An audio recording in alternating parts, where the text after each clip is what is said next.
Damn, I wish this guitar was in tune. Damn,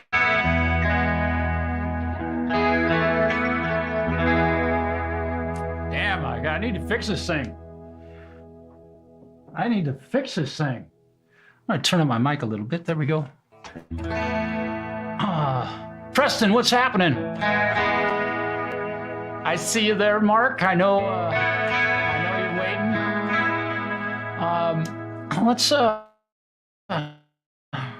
Let's see what's going on here. We're just gonna do this. I didn't mean to frighten you, man. Yeah. Damn your eyes.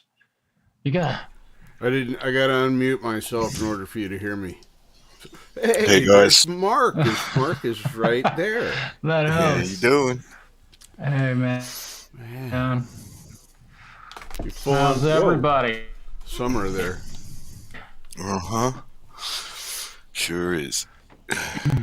Well, today anyway.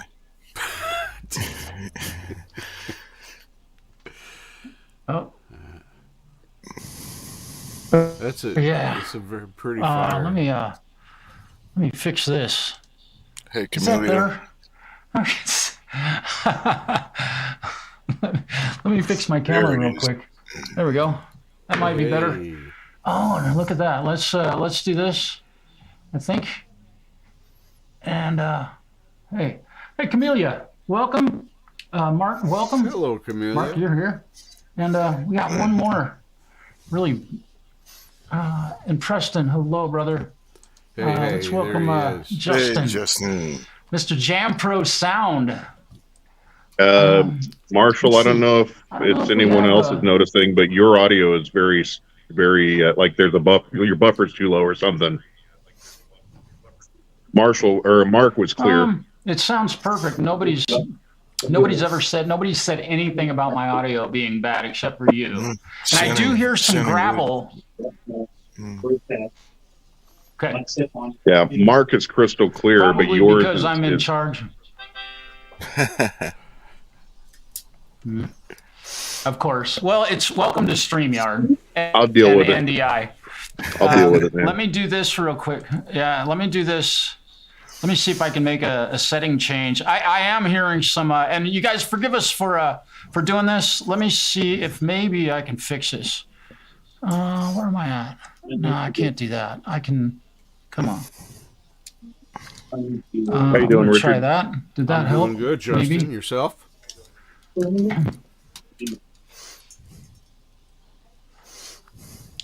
Huh.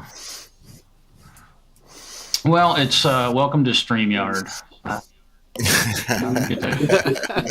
I'm here definitely hearing some gravel that I'd never hear. Nope. Isn't that awesome? StreamYard. Yeah, I might have got a little louder, but Yeah, you're getting a few yeah, little crunches. I apologize here for and there. the shitty sound, but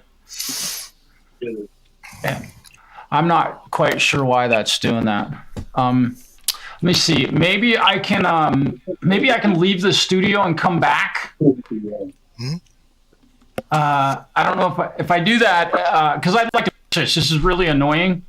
Because I can hear it in my headphones also. So it's it's not The best info I can give you is it sounds exactly like a buffer underrun, like your buffer's just too low either on your hardware settings or within StreamYard. I don't know if that's an option.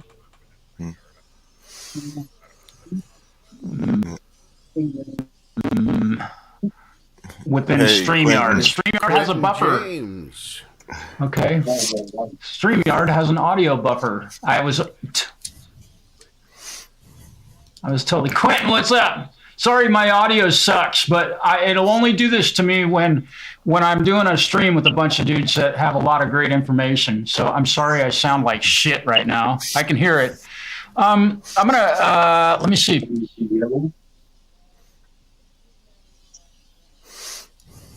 Yeah, Richard and Mark, you guys are crystal clear. That's Yeah, sad because it's Marshall's fault Just that I'm crazy. jump out and jump back in, man. You'll, Yeah, try that. Yeah, I'm gonna try to do that real quick. Although, let me see. It seems to have. To me, it seems no, it hasn't. Just did it. Yeah, there's definitely some shit going on. Yeah. Okay, I'm gonna leave and come back. We'll try it again. So I'll be right back. Yep. Excuse me. Sure.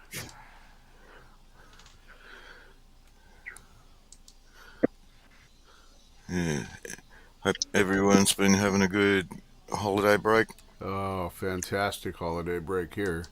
hmm So, got to see all my grandkids and my children. So that's Nice. Hopefully you guys aren't hearing too much lawn mowing in the background here.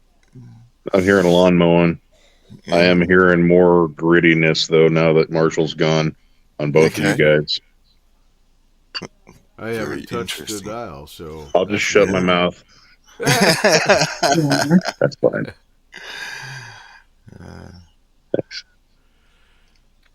it's hard to shut your mouth when it's what you do. I mean, a little, a little clip in here, a little grit here and there is one thing, but when it sounds like you're a robot, everything you say, it's Yeah, that's a bit kind of hard to deal with. communicate. Yeah. Agreed. Hello, Zach Thong.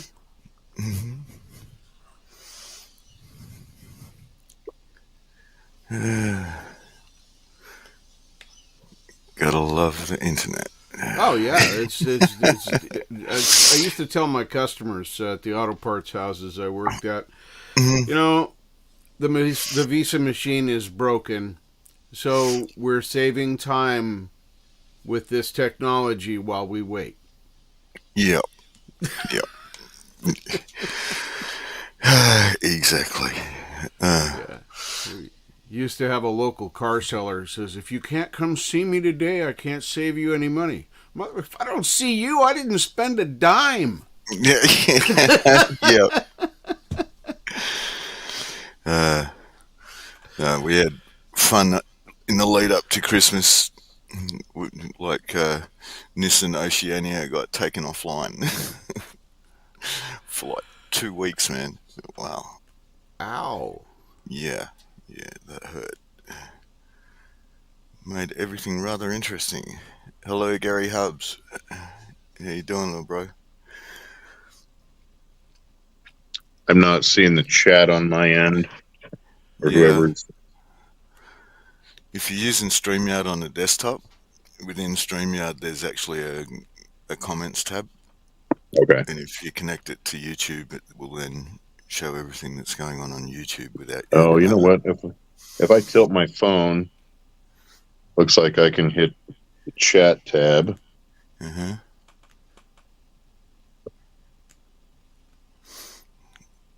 There you go. Oh, there we go. I can see the comments if I want. Yeah. Hey, Kingers. Good to see you, buddy. Hey, Kinger, good to see you. Ooh, cool. Kinger's editing a video. That's better than being at work. Mm-hmm.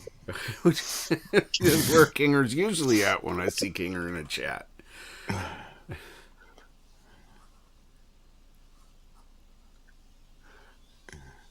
wonder what can of worms we just opened for Marshall.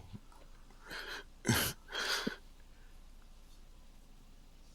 don't know. When I see him tomorrow, I'll ask him. Mm-hmm.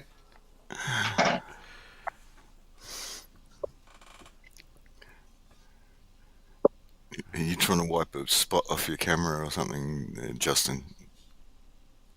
No, I was trying to see if the audio settings would change if I turned off. I turned off that auto volume or auto mic volume and auto echo cancellation, and then turned them back on. And I'm not hearing any of the audio buffering or the underrun stuff that I was getting. Yeah. Okay. Yeah. I have both those I turned it back settings, on, too. and it's gone. That's weird. I have both those settings off. Well, no auto mic setting. I have mine set at like 40. Mm-hmm. and then I don't use the echo cancellation unless something is interfering, making it echo, and then I'll click that. But yeah, StreamYards is very, very picky about how you use it. It is. He's on the screen.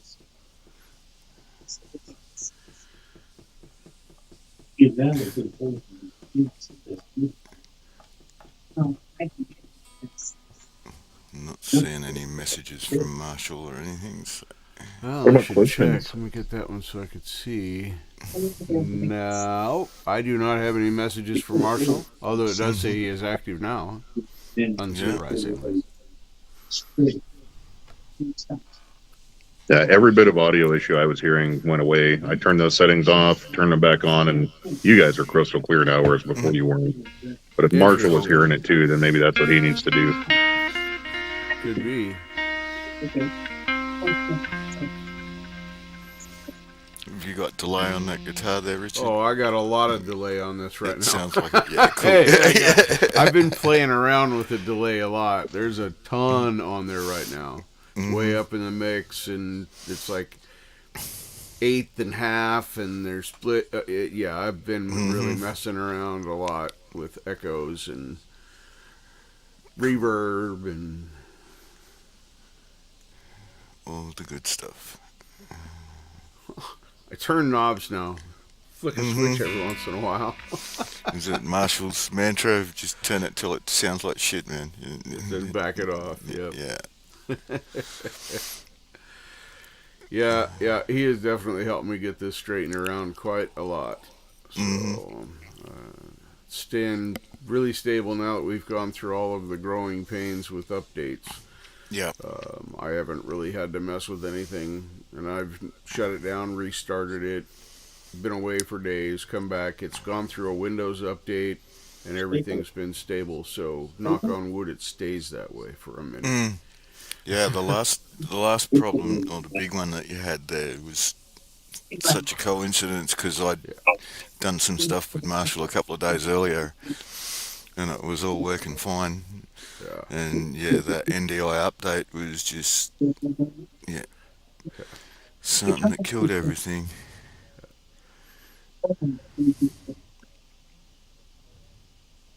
Am I hearing an echo? Is there something? I think it's Justin's mum in the background or something. Oh, okay. Background audio. Okay.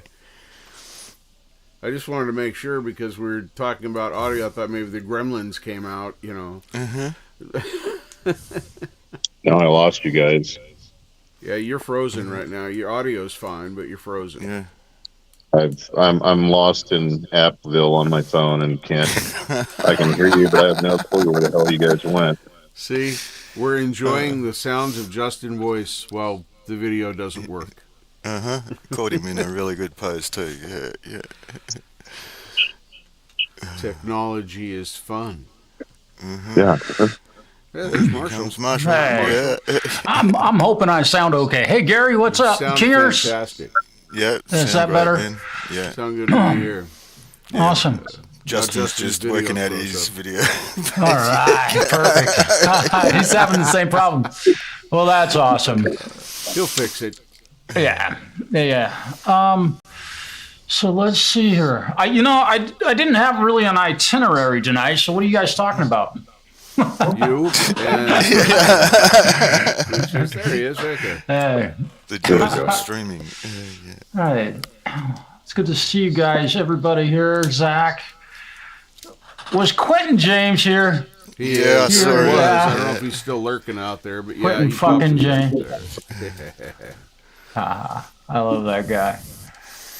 That's awesome. Well, and I'm Hey, getting a Charlie. little bit of. Okay, it's typical StreamYard. You got a little bit of delay in my headphones from myself, but that's all right. I'll just make sure everything's turned Everybody's down. Sounds sounding good. pretty good now. Yeah. Sometimes if you leave and come back, it helps. Yeah. Yeah. Everything catch up. Yeah. It's interesting how this stuff works. So, Let me. I want to pose a question to somebody I saw in the chat, and I see him all the time, and that's Zach. I see you so often, and I know that you're into acoustic guitars, but I wonder if you have or would be willing to play a little bit in front, and with everyone or with people, because you are very much into music, but I don't hear a lot. It's gonna hold like about 4 weeks a year.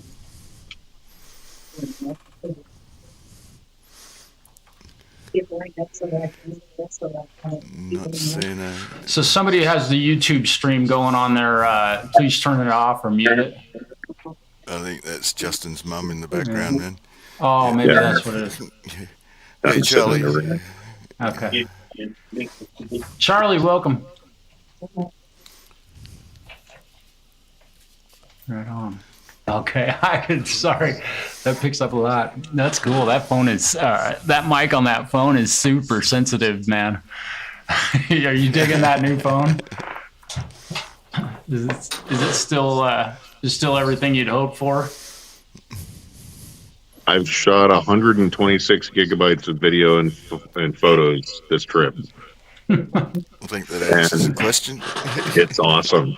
Yeah. Absolutely awesome. I will probably buy another one just so I have an extra one to use for video purposes. Nice. Rhodey Nice. in the house. Yeah. Rhodey, hey Mike. Oh man, Mike, sorry. Rhodey's Jam Cave. I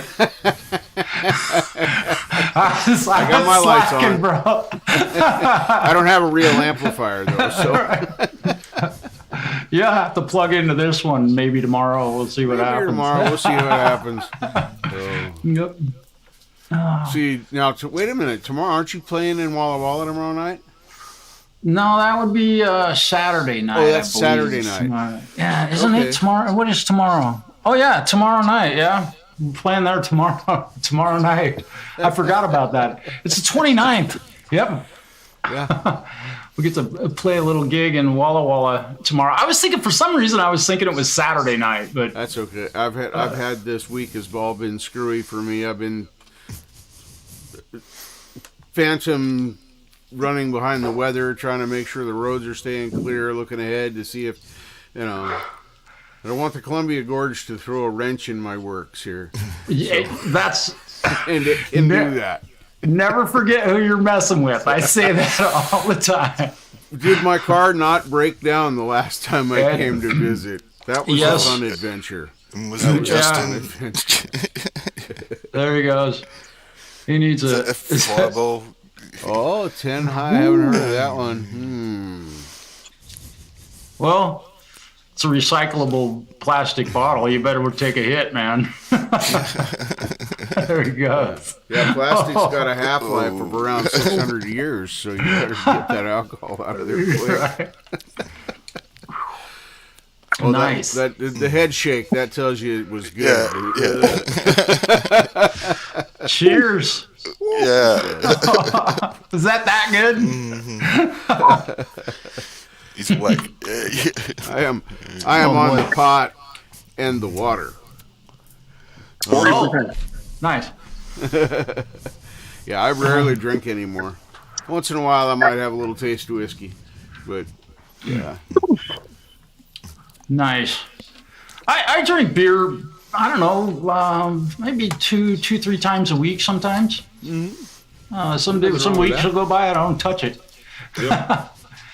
I'd rather not play guitar when I've been drinking, because that just makes me a worse guitar. It makes everybody a worse guitar player. No, you're completely wrong about that. I was Eddie Van Halen the last time I was drunk.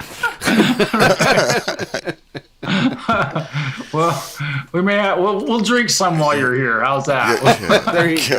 We'll see how well my Halen Vans. Yeah. Yep. Nice. Well, what has anyone of us? I guess I'd like to pose a question musically, like Richard. we'll start with you. What have you been up to lately with regard to music? Turning knobs and pushing buttons, flipping an occasional switch. Like right now, I've been playing with delay. Ow. And yeah, there's a bit of delay in there. Sorry, I know that was hot. I didn't There's a mean bit to of turn gain all the in way there up. too. Yeah, just a touch. But it's Marshall's fault that I turn knobs and push buttons and flip switches. I didn't used to, and then he made me do it. Yeah, and the fucker's got better sound than I do now. But yeah, I've been playing a lot with the amplifier and seeing what kind of sounds I can get it. With Cranjis trying to get me to play death metal, which is difficult for me to wrap my head around, but I'm making an effort. Nice. Yeah, I've kind of seen you guys bantering back and forth in some of the chats. It's been kind of fun. Yeah, he's listened to a few of my riffs that were no death metal at all and told me how much they sounded like death metal. So we're all good. Slow it down and some distortion, right? And just so everybody knows, I'm not able to see the chat right now. So if anyone says anything to me in the chat, I apologize. I'm not being rude. I'm not able to see it. We'll relay it for you, man. Yeah, we can do stuff like, I think everybody, I don't know, we can do that. I wish there was a way to just scroll this chat, to have it just auto scroll through if you wanted it to just grab the next comment. But I don't know. I'm just a guy. Yeah. I don't know. It's probably a bad idea. It's Right. Somebody will post something that it becomes a complex setup. You got to go through OBS and we can do can't be that, but greedy. it's a $20,000 software tweak. that's it. Yeah, we can't be greedy. We got all the video and audio set working great now, so let's Exactly. Well, let's leave stuff where it is. So, Mark, well enough for him. Yo, what have you been up to lately? You just released a tune recently. just did that Metallica thing. Yeah. So there's something to do, but Yeah. apart from the stuff we've been doing with you guys, Cool. more coming. Yeah. More coming. Yeah. No other collabs coming up that you can mention, or? Tim's been sort of tidying some stuff up and getting some of the things that we've had on the bench for too long and stuff like that. But nothing really quite planned at the moment, but lots of ideas. Yeah. Well, that's cool. So Justin, how about yourself? I decided to start writing songs that are clearing out my friends list once they hear the lyrics, I think. Yeah, we might all get in trouble for that one. Right. Get the big there's no agenda there. It just kind of popped into my head one day. I was my daughters and I were sitting at a Subway here in Rapid City on Mount Rushmore Road, about a block away from the cathedral, where the local Catholic bishop told me that I was the son of Satan. And I was sitting there thinking about that while we were enjoying our dinner, and that current song popped into my head as I was sitting there thinking about that, and that's why it exists. Wow. Well, I have to compliment you on your lyrics because they spoke very deeply to me. It was very cool. So my compliments on those, man. And I think they're to me, they're very well thought out, and maybe quickly written, but it's because we threw the idea out there, and then a few hours later, I had this page of lyrics that you had written. Maybe. Well, it had been stewing in my head for a few days, and then you sent that little clip you'd been working on, and I thought about a couple of phrasing things and tweaked it a little bit, and it worked. Wasn't intentionally set to start World War III or anything. It just was a thought, a complete thought that happened, and then you get the now enablers, is, so. the enablers on the job and yeah, and the encouragement. So Yeah. Well, that's cool. That's it's a good way.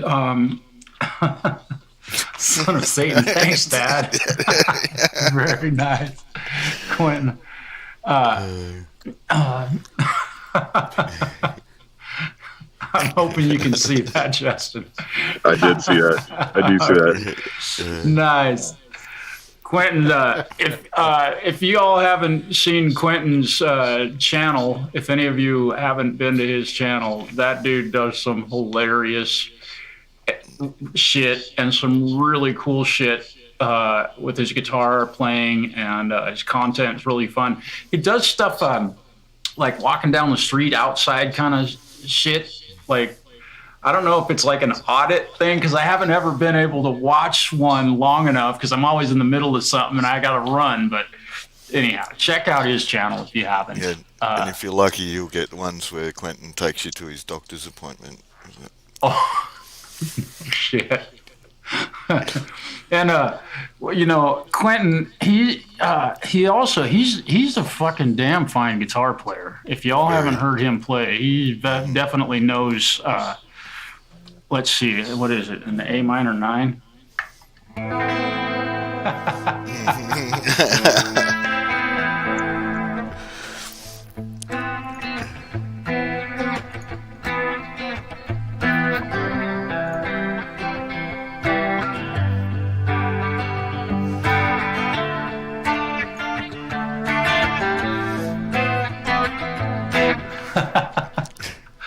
Way too much delay. Yeah. So, any other projects you're working on, Justin? Any of your? I know you've had a few songs that you've sent my way. I think probably Mark and I have both heard them. Anything new coming up on that stuff? There's one I know. You know what I'm talking about. The one that's been kicking around for 2 years that I'm unable to sing the last verse of really needs to be done. And when I get back to Boise, that's not on my list of things to tackle. Yeah. Yeah, that one, you had a riff, or you sang the vocals in that one, and you sent me a copy of it, and I think I was dumb enough to just push play and not download it. And thus, I don't have that copy of it with you actually singing the last verse. I still have it, but you'll never hear it again. Right, I know. Are you listening to this shit? One shot, one opportunity. Oh, man. Man, this guy can sing. I don't know what he's talking about. Yeah. Yep, that is a fact. I've heard him open his mouth a couple of times, so I can say that's not a lie. Yeah. Yeah, he's done some really cool stuff, and our history, we go back, 20 years, pretty much.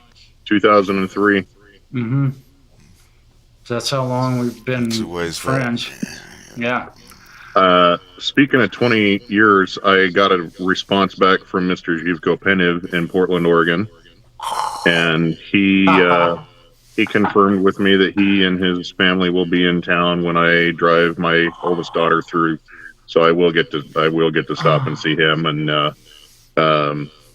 he offered me my old Ampeg SVT3 bass head back. I asked him what he wanted for it, and he said, "Just come get it." He's like, it's going to cost you a trip to come see me. So, wow, that's a pretty high price.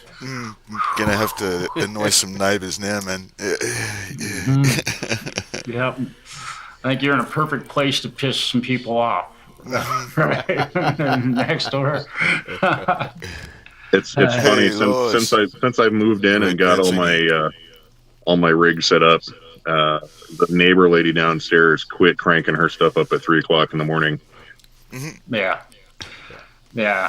Great Vangetti, hello, man. Yeah, good to see you. Oregon is represented today. Well, the Northwest, because we got Justin here too. So yeah, total Northwest representation here. Yeah. Hey, Vanzini. and Hubs was here a bit ago, man. The northwest of the North American continent is fairly well represented. Did I see Preston floating around in there too on the chat when I got a glance at that? Preston's here as well. Yeah, Laws was one of the last ones that we did together actually as well too. That's true. We did. Track. Yeah, Green Leaves or Autumn Leaves. Sorry. Yeah, Nat King Cole. Yeah. Great rendition of that too.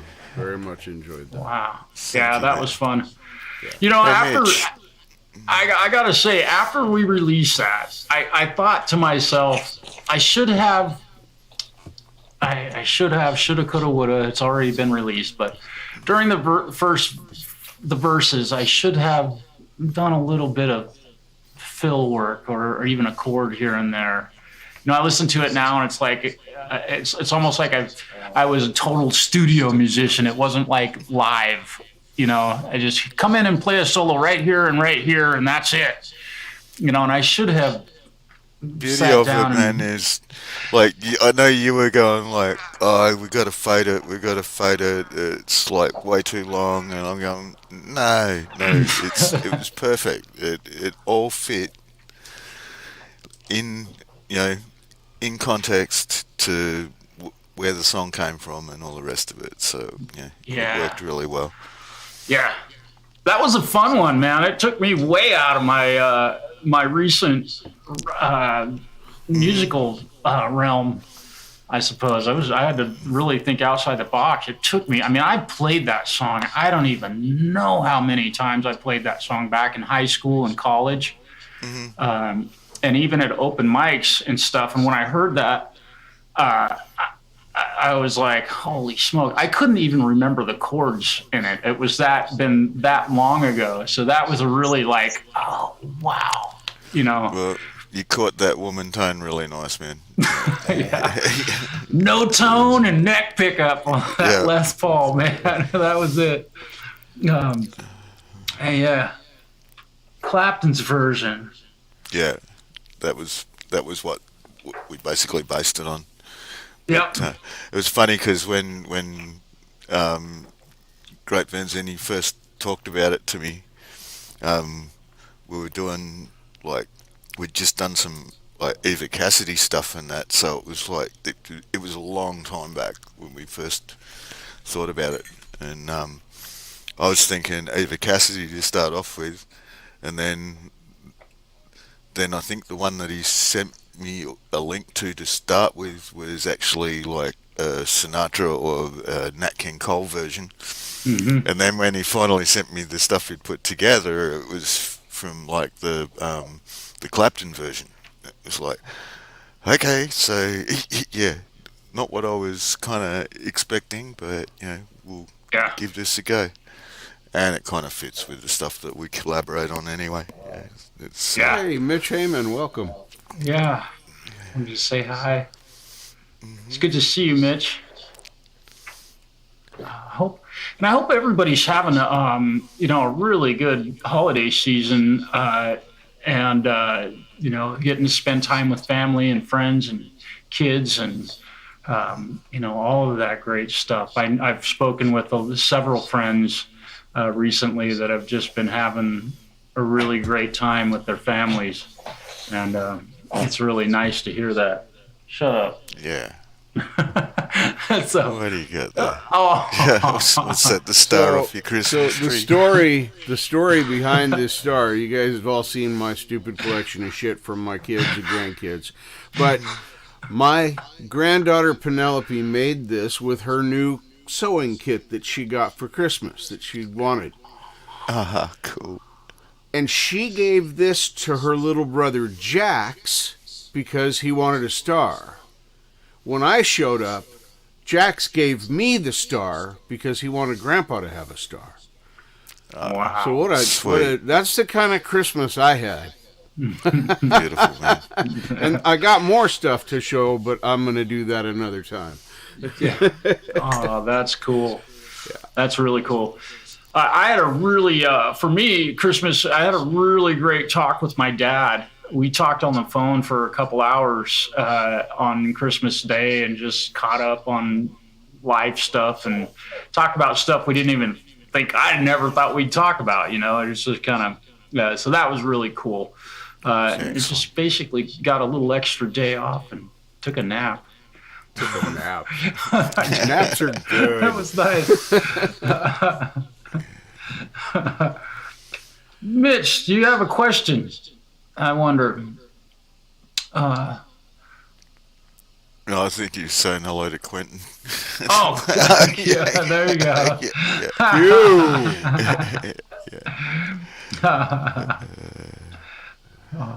Oh, I gotta check something. Sorry, thinking out loud. Thinking out loud. Yeah, I know, it's scary. I do weird shit sometimes. Be careful. You hurt yourself. Yeah. I was looking at that thing you turned me on to for the deal, because somebody told me my camera was way zoomed in, but I hadn't messed with anything, so I was looking at if I had messed with zoom, but it doesn't look like I have. It looks like it always does. Yeah, that's what I thought too. And you're as ugly as ever, field of man. view. Well, that's what we go for. Anyway, that's what I was thinking about. Look at that. Oh, Mark's a star. You're gonna, hey, don't show my, that's my secret suitcase for the visit that nobody knows about tomorrow. Oh, okay. We'll hide that. We'll black that out. Black that out. All right. Need one of those blur spots. No, I'm not going on a trip. Yes. Reggie and Todd. What the hell are you talking about? Reggie and Todd aren't real That's happy. his birds. I'm not sure why, but Reg who? Quentin's birds, I think, isn't it? Who? Quentin's birds. Oh. I have yet to meet them. Okay. If that, forgive me, I haven't. I've only been watching your channel for like maybe I don't know how long back. Valkyra has black bars. My cat. Oh, they want my yap. I don't think he'd hurt if a mouse ran across the floor. He probably. He might mess with it, but that's it. He'd chase it. I don't know. He's pretty mellow. Even dogs and stuff don't get him too excited. Oh, they don't like my. Okay. Reg and Todd, hello. They're cowering in the corner. Yeah. Classic Here we go. Sylvester and Tweety moment. Reg and Todd, hello.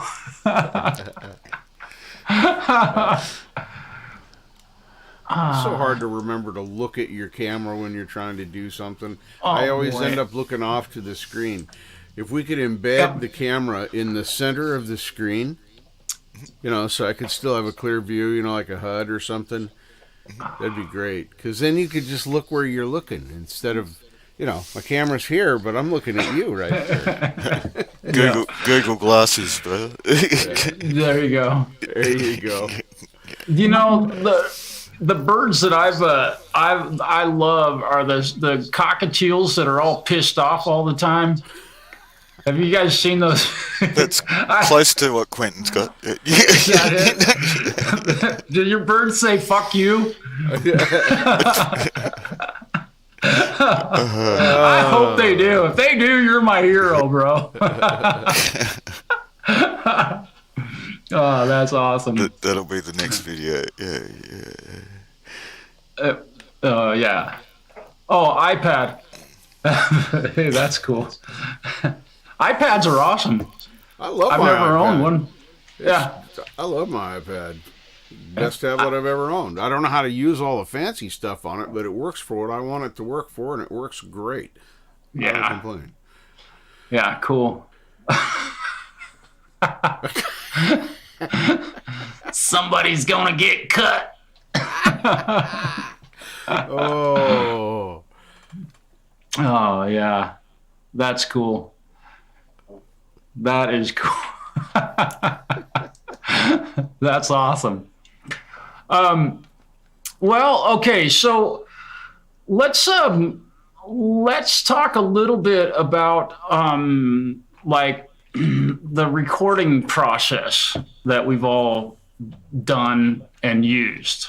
And just to kind of change the subject a little bit here and go get all techie and shit. We might play a little bit of guitar tonight. We'll see what happens. But I'm wondering about what like for Mark. I think that I'm gonna throw Mark under the bus. How's that? We'll throw Mark a question first because he has almost as much experience as I do. But, so what's your latest discoveries been, or with respect to mixing? I know you've mixed a couple of tunes recently, and with your DAW.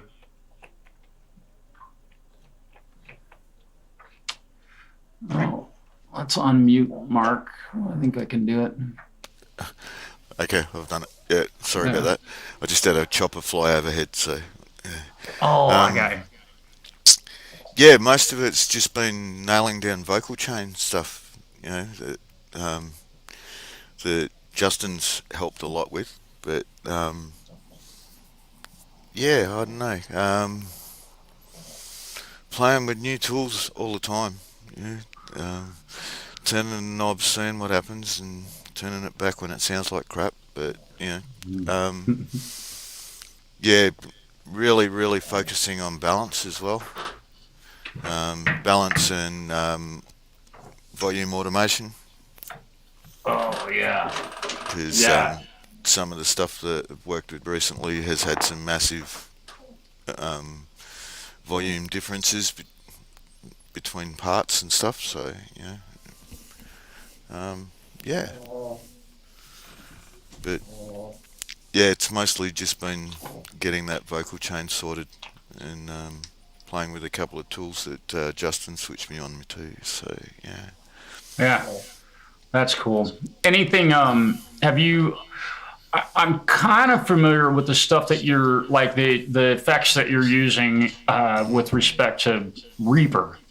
And I'm assuming that you're probably using some of that stuff with respect to maybe the stock compressors. Yeah, maybe I some think EQs. the two biggest ones that I've really been playing with have been the Silk something or other, but it's kind of a compressor, but it does a hell of a lot of stuff with like 3 knobs, so it's really fun to play with. And the other one's the channel strip that is escaping me at the moment. The name of it. Omnichannel, Shep's Omnichannel. Shep's, yeah, that's the one. Mm-hmm. Yeah, very. I've been very using that powerful. for a long time too. Yeah, gets you in a lot of trouble if you don't do it right. Yeah, oh boy.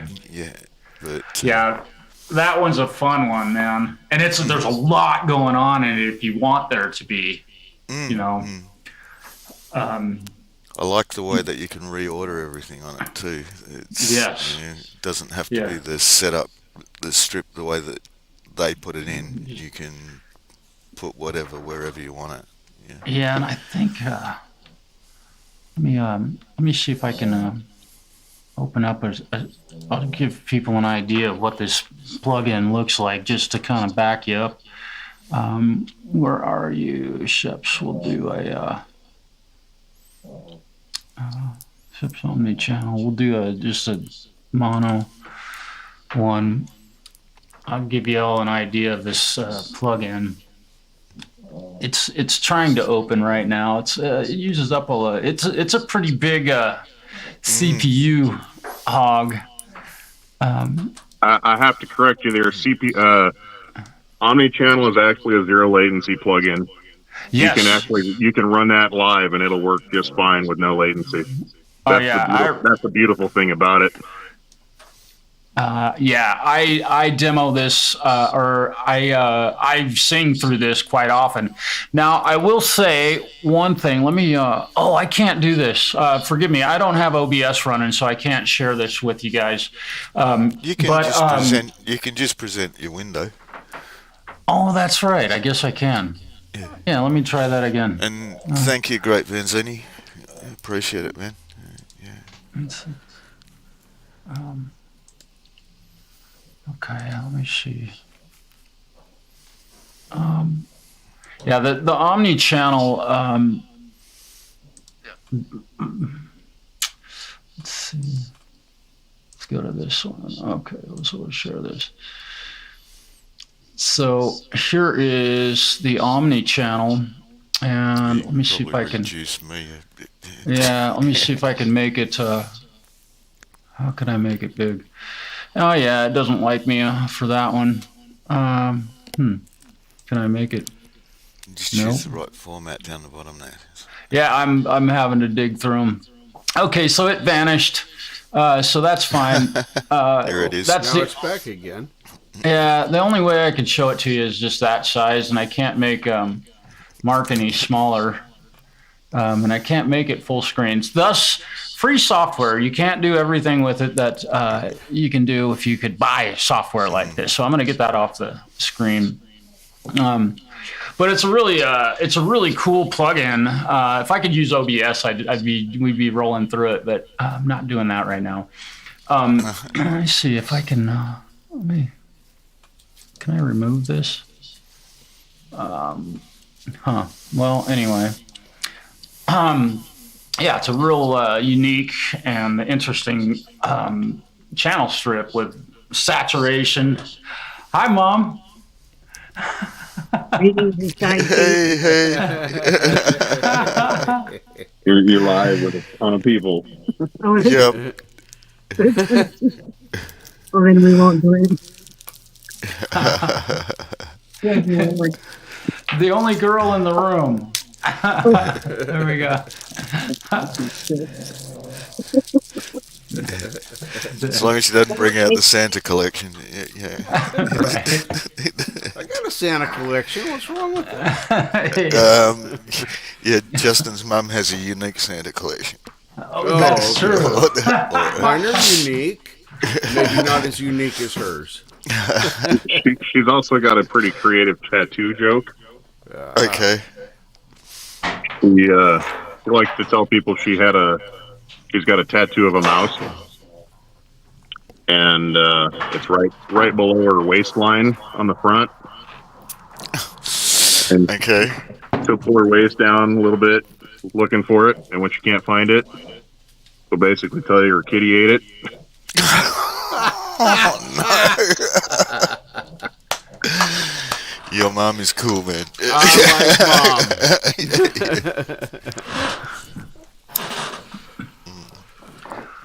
like Mom. So how about you, Richard? Have you been messing with anything new with respect to DAW? Anything like that? Actually, I have been playing around with trying to mess with. You had me add those little volume knobs on the track so I could The gain on the tracks. I've been playing around with that, trying to figure out how to make that work. The new setup that we went through and built works perfect. It's great. And now that I've got the chorus on the Rebay amplifier, I don't even need to use the stereo. I know how to make another stereo channel, but I don't need it because I've got the chorus on that, and I can run it on any of the amp sims I have by just turning it on this amp and then running it into the stacking them. Yeah, stacking so the amp sims. I did that one day. I wanted to play with the transpose, and I was in Nolly. And so I turned off the whole amp except for the transpose, and that's all that worked. It was great. It's really neat. So I've been playing around with a lot of that, trying to record a little bit, but I don't have anything. I don't have anything really to a regular riff that I'm like in love with that I just keep playing over and over and I want to develop. I don't have one of those yet, so it makes it harder. Everything is random. So I record some things, and then I go back and delete a bunch, and then I record things, and I go back and delete a bunch. So Yeah. And you haven't recorded a whole lot at this point. I think was it Wreck of the Peter Iredale that you? Or no, I'm sorry, Edmund Fitzgerald. Ed, You have it on that Oregon Coast short one. little song. Yeah. and, little. Little short one. Yeah. Much smaller. Yeah, that was cool. I did. That's That was right. fun. That's deeper into mixing than I'm probably going to be going, but it's nice to have done it and know how to put that together. But doing all the parts in that, except the drums, you get credit for the drums because he made the drum track for me. Yeah. But, I had to work real hard at that one. You did. It was like 5 or 6 clicks at least. Yep. And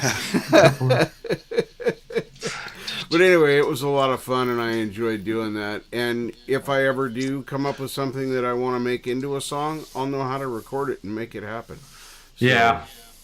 That's a great skill to have. Whether I'm good at it or not is a whole different conversation. Yeah. Well, that mix, that sounded great, and it was cool that you put that song out. That was your first. Very first one. thing I ever did. Yeah, that's cool. And the other one, Take a Ride. Was it Take a Ride or? No, it was Hitching a Ride. Vanity Hitching a Fair. Ride, yeah. That's it. Hugh did the guitar for it, and I did the vocals. That was a lot of fun. Hey. Yeah, that was a cool one. Yeah. Hey, welcome, Scotty Dog. Happy I hope New you're Year, doing well. brother. You too, Scotty. Right on. So, well, how about you, Justin? What have you been experimenting with? You're always fucking with stuff, so this could be a long That's a little answer. bit of an understatement, yeah. I gotta go to the bathroom. I've been getting into more things that people insist I shouldn't need to get into, and people like to tell me that it's ridiculous that I'm getting into them, but I have really been hitting the immersive audio. My system at home initially was my 2-channel Tannoy near field system with subs, and then I also had a 5.1 system that then progressed to a 7.2, and now it's Dolby Atmos 5.1.4 with 5.1 with 4 overhead channels. And I would not have done it if I didn't already have the equipment that I needed to do it.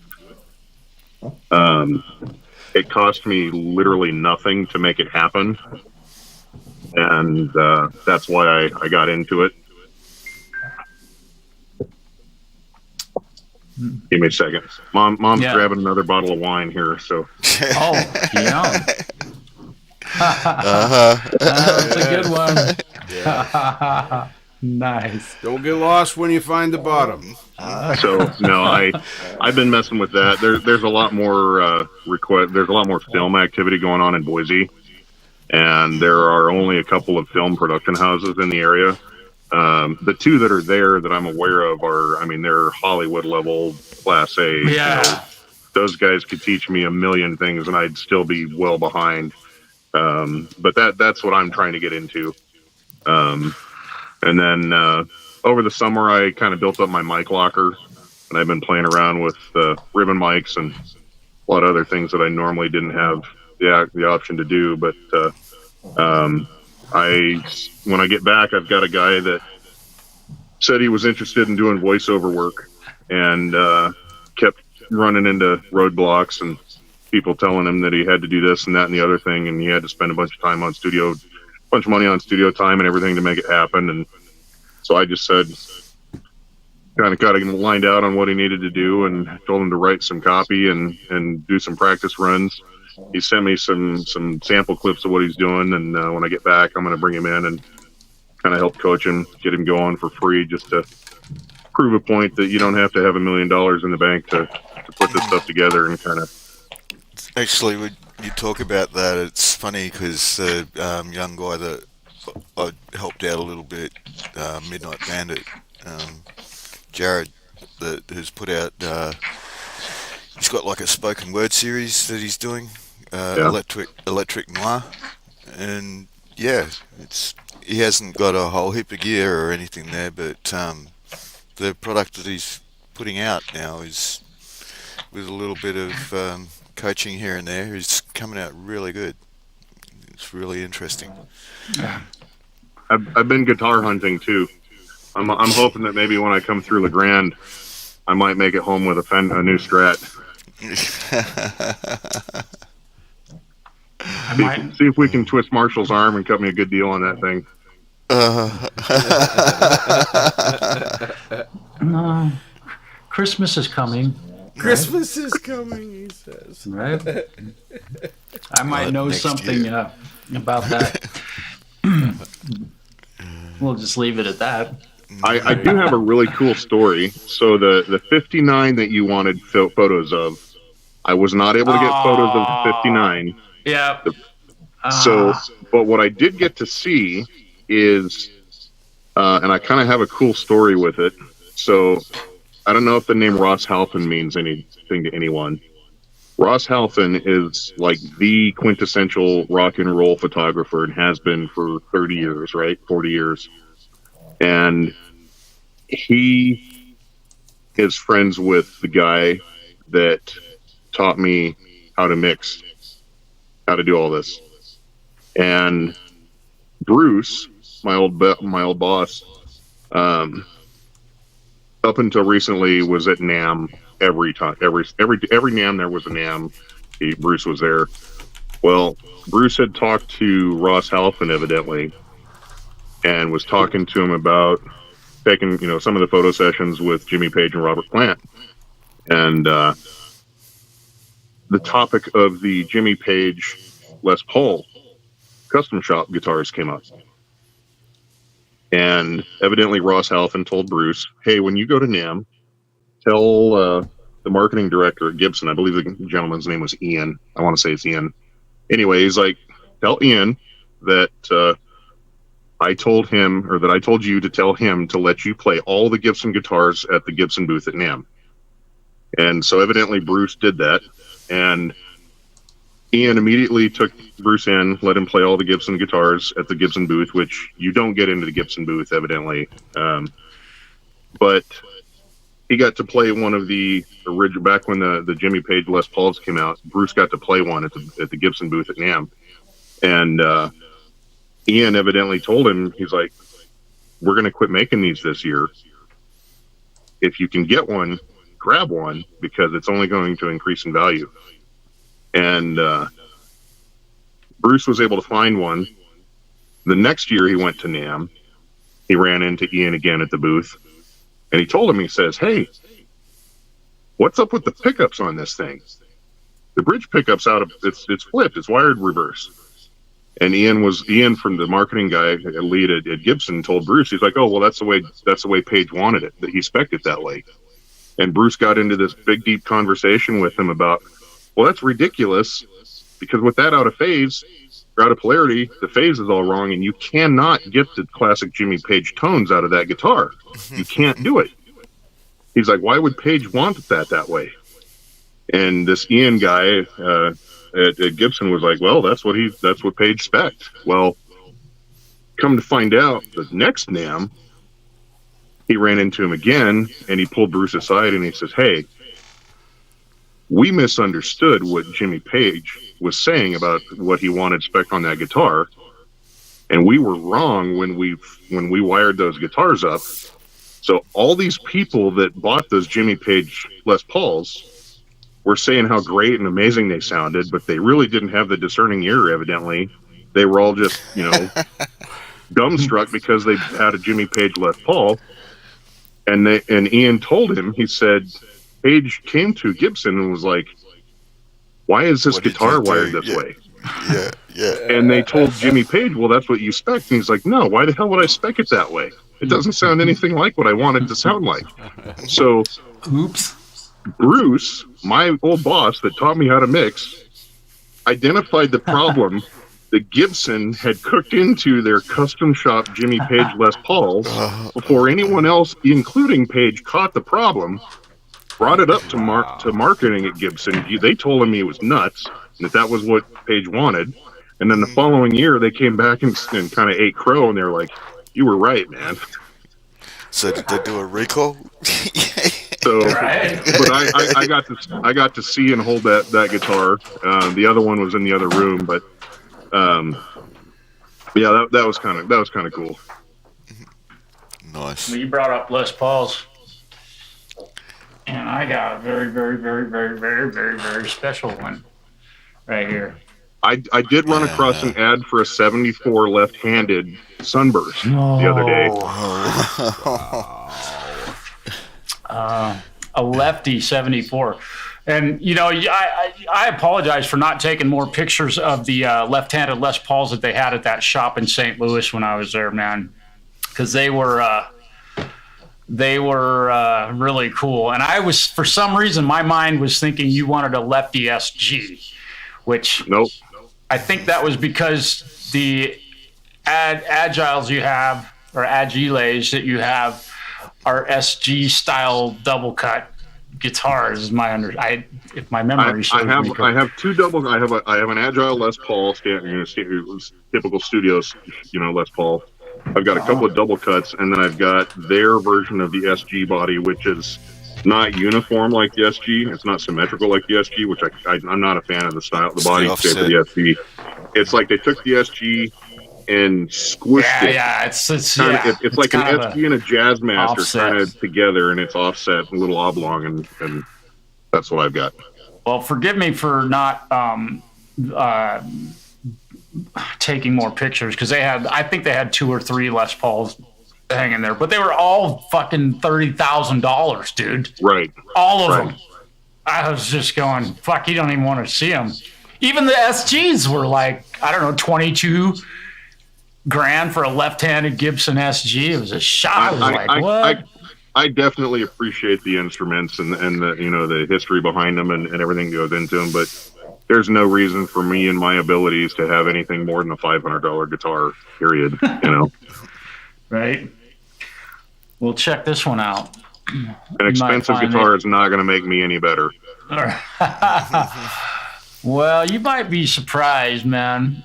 So I don't know if anybody has seen this guitar once or twice, or recognized this guitar from the short little guy that played this on a little record called the Blizzard, Blizzard of Oz.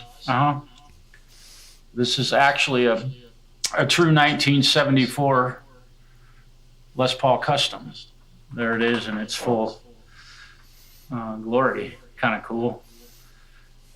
So with regard to any new recording stuff that I've been doing, I've been playing the fuck out of this thing because I get to play it. Still there. Yeah, I get to play it for just a little while longer. I'm still waiting for another part to show up. Marshall. Yes, sir. One thing that would be cool with that before you don't have it anymore, set up a clean tone direct into the Reaper and tune it up and sample that thing, all the open strings, and then everything at the 12th fret, the 5th fret, and the 7th fret, and just leave it that way.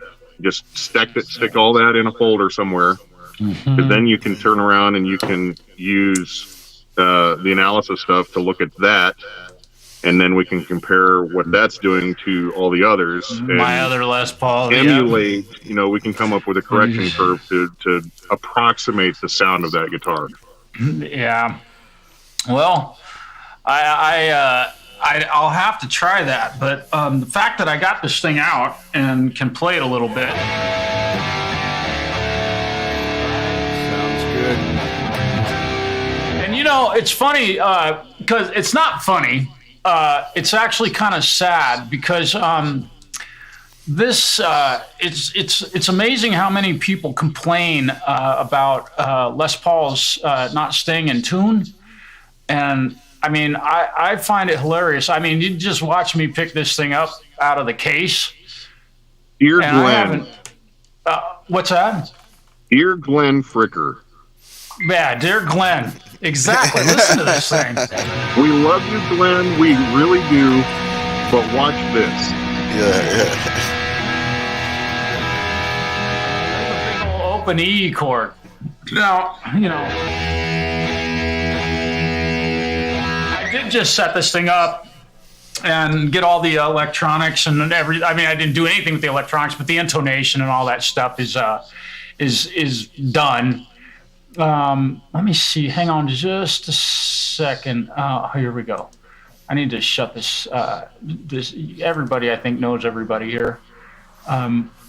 But the fact that I have this thing out, I think I should play something, just to kind of take it for a ride. I haven't played it for a couple days, so and I also just downloaded some new tracks that I haven't really played along with yet. So we're gonna see what this thing sounds like.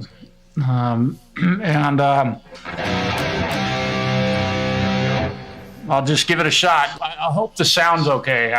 If the mix is bad, let me know. Okay. We'll hope things are all right. It might be a little bit hot.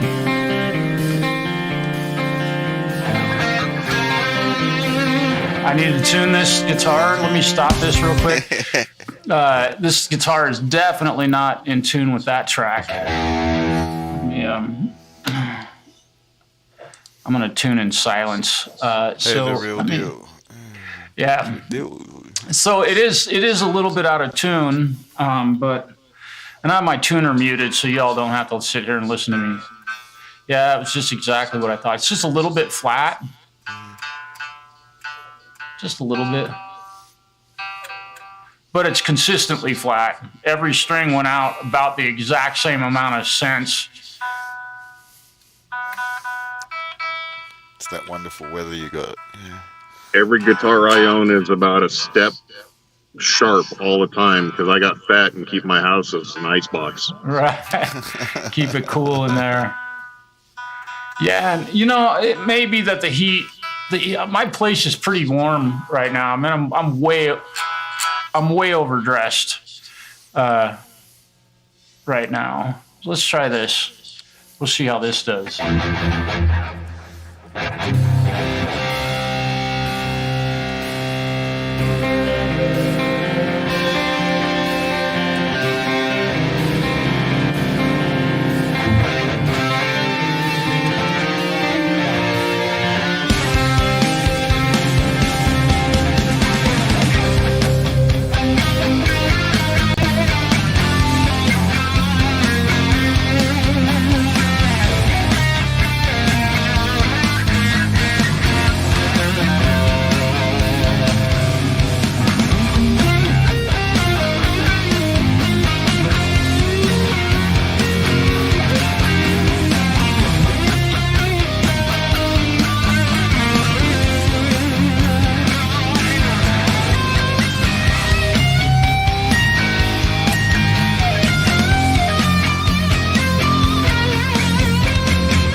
sure does. Yeah. I love That Fred waving to the camera with his tail was Was he in the middle? right in the middle showing you all his ass? He's kind of Yeah. like that. Somebody's got to do it. Yeah. Hey. Better Anyhow, Fred. this thing's been really fun to be able to play, and I'm really grateful. My buddy Dave, who owns this guitar, he asked me to do a setup on it, and I had to order a few parts. One of them actually did come in, and actually a couple of them came in, but the output jack is proper now. I think you can. Oh, there we go. I'm in the wrong camera. Yeah. They had a piece of plastic over this. It was just flapping in the breeze. Hey, Tim, what's happening? Yeah, you heard that. I know you did. I wonder who else might have heard my AIC riff. Every backing track on YouTube, you can play that. You can play that riff to it, and it will always work. Mm-hmm. Always. But yeah, it's great to see you, Tim. Yeah. Thanks, Vanzini. Yeah, so this thing, Dave was so kind to let me bring it home, and of course, this is a rather valuable guitar, and we've been friends for a long time, and I know he trusts me. So it's really cool to get to have this here, and I don't know, for me being a guitar tech and a repair technician, I never ever thought I'd ever even see one of these at a music store, let alone here it is at my house. This is a 74 Gibson Les Paul Custom. It's literally the exact guitar that Randy Rhoads used on Blizzard of Oz, and I feel lucky, and I absolutely know why. I've said this a couple times, but I know why he chose this guitar to play. There is something very special about the way this neck feels.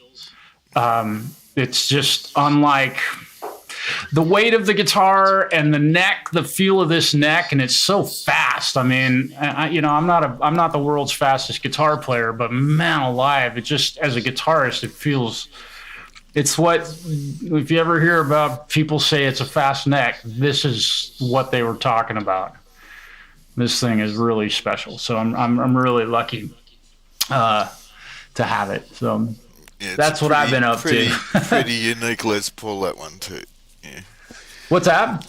It's a pretty unique Les Paul. Yeah.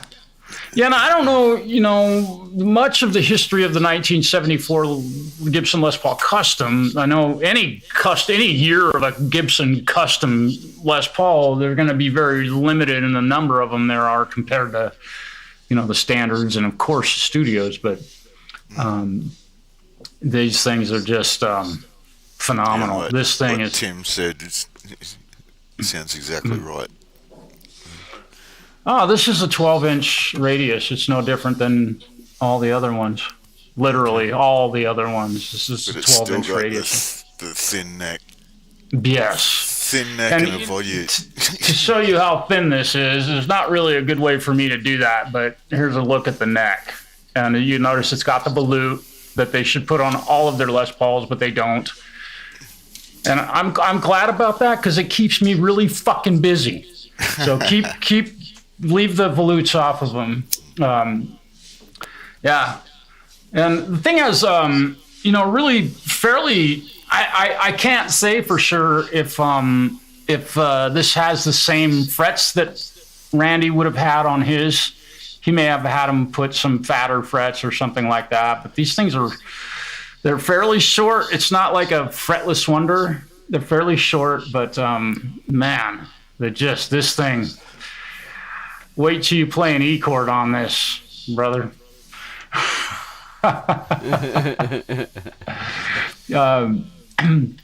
So I get a really special guitar. That is it's pretty. Yeah, it is gorgeous. And this one I know has been painted. since it was originally done. I know this guitar has been painted or at least touched up. So Looks like they did it good though. they did. This thing looks Like I said, that I reckon that could have been one that was sent back to Gibson for a refinish. yeah.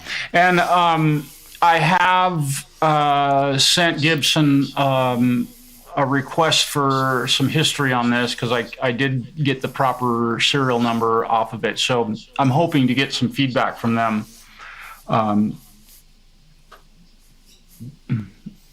I'm hoping to get some feedback and know exactly what the story behind this one is. Because it was purchased from an owner in Italy, in fact. So they went through a broker. It's a long story how they got the guitar, but that's my understanding. They found it and did the legit check, and it is what they said it was. This isn't a copy. So, and all the electronics and the date codes and all this stuff scream 1974. Just the way they look, and the wiring and the pickups and all that. Everything's original. Will it play Crazy Train? Right. I can play that riff. I don't know if I don't know if I have the right amp set up here for it. Let me see what this guitar is sounding like.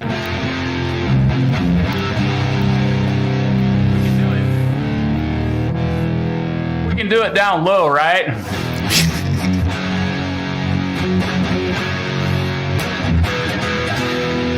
Let me check my tuning real quick. This thing sounds a little. I'll give it my best 2 cents. This guitar has not been played. Hasn't been played much. So.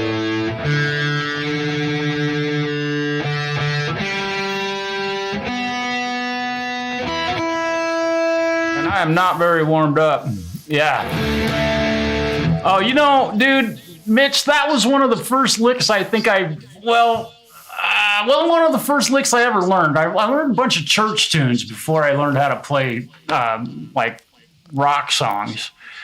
But this is definitely one of the first tunes when I got into high school. One of the first licks I ever learned. So. Unfortunately, there won't be any drums or anything with this, but I'll give it my best shot. We'll see how I do, right?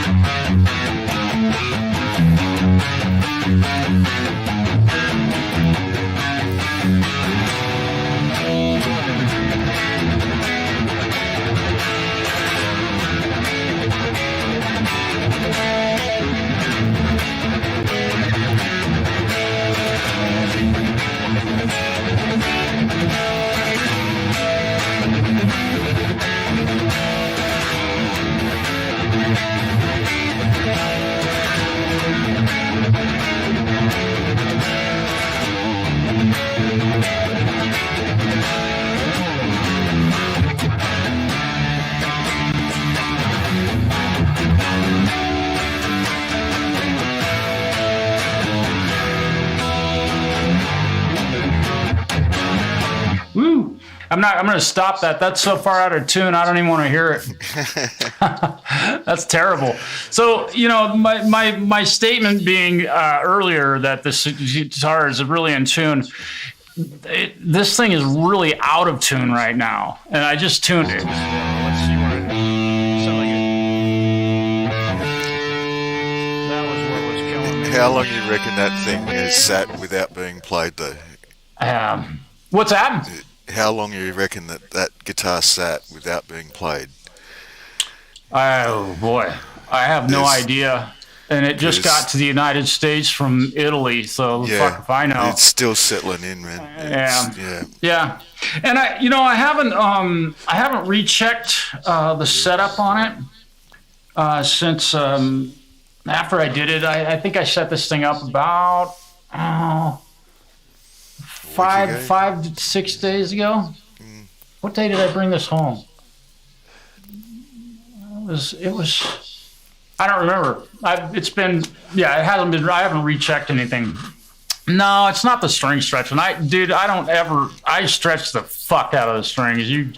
I break more strings. I don't play a guitar where the strings aren't completely stretched. I get them. I mean, as stretched as you can throw it. There you go.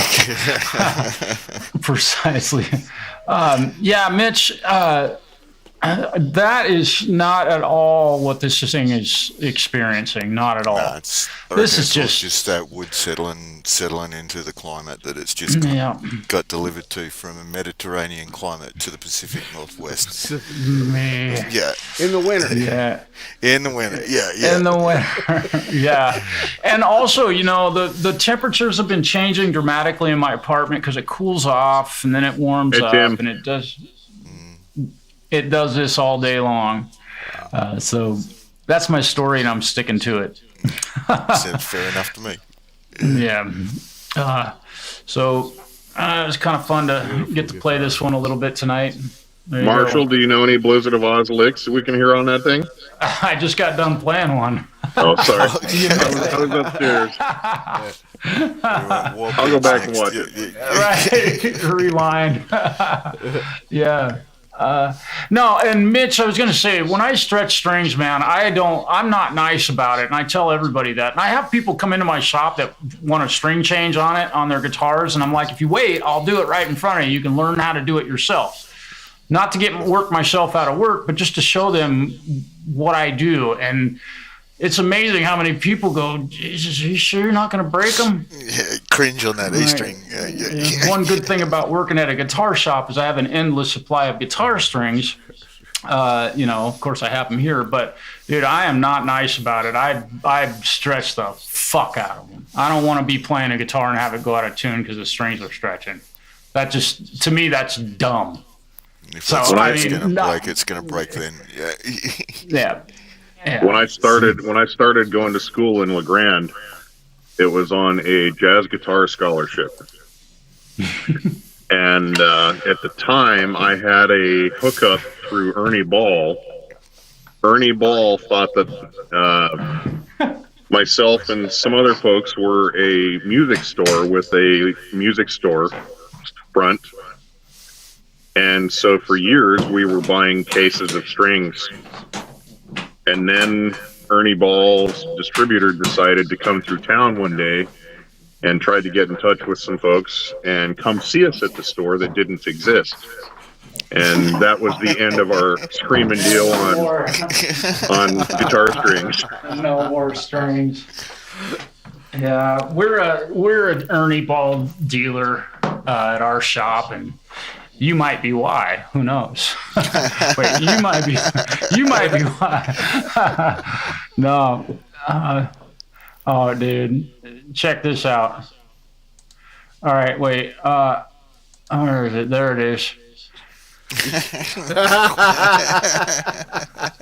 Yep. Hell yeah, Quentin. Nice one. Touche, brother. Yeah. It's Quentin that caught you on that stream, man.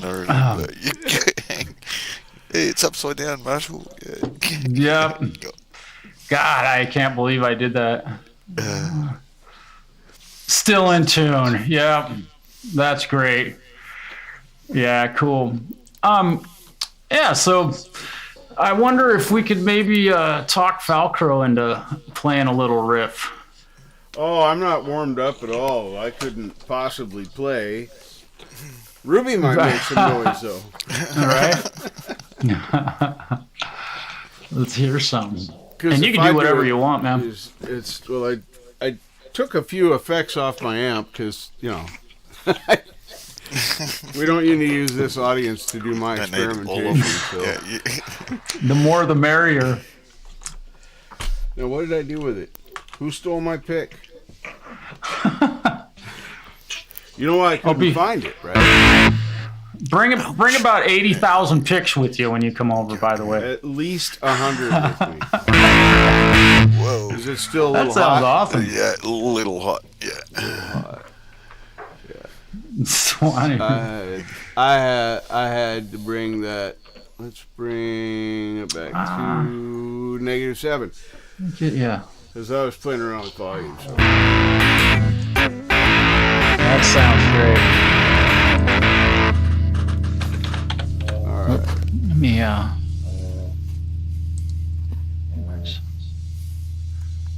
All right. Yeah, see, no warm up. That's bad.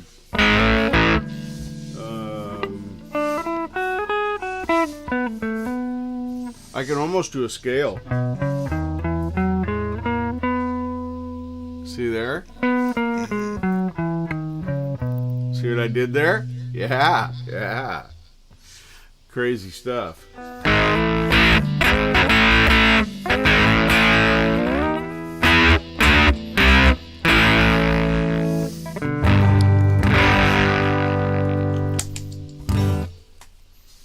What? Hang on.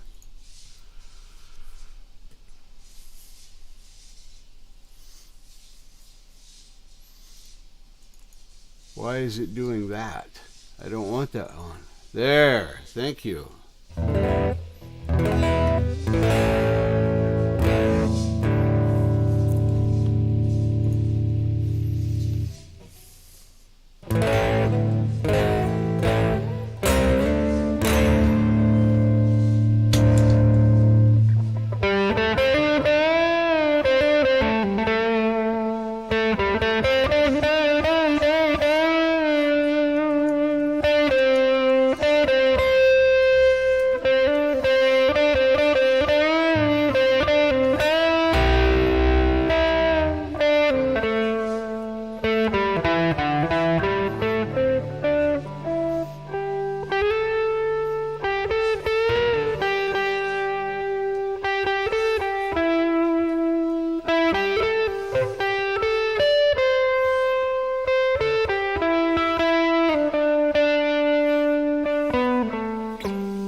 That sounds really scary, you know? Sounds fun from here, man.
Hey, that's about all I got.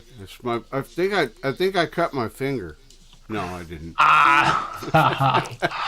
Nice. Someone asked me to post links to the guys that are involved in this this little live stream. So I think Quentin, there you go. Now, Richard, were you playing along with the backing track, or are you just going for it? Nope, Raw. just playing. That's raw. Nice. What I like to do the most, actually, is just sit here and play without backing track. Sometimes I'll use a backing track to kind of get me started, warmed up, and then I just turn it all off and play. It's Nice. I'm not that Nice. same guy that stopped at your house a few years ago. Right? A little different. That is the same. That is not the same. That is not the same guy that's talking. Not at all. That's so cool. And you know what's going to be super fun is this coming weekend. Tomorrow, Yes, start tomorrow. we're going to get to hang out again together. Yeah. So And I get to actually see you play live. I'm very excited about actually seeing you playing live. Is that going to be the New Year's week, or is he going to? Richard, are you going to be there the weekend of the 5th? No, like tomorrow, isn't it? It's like, no.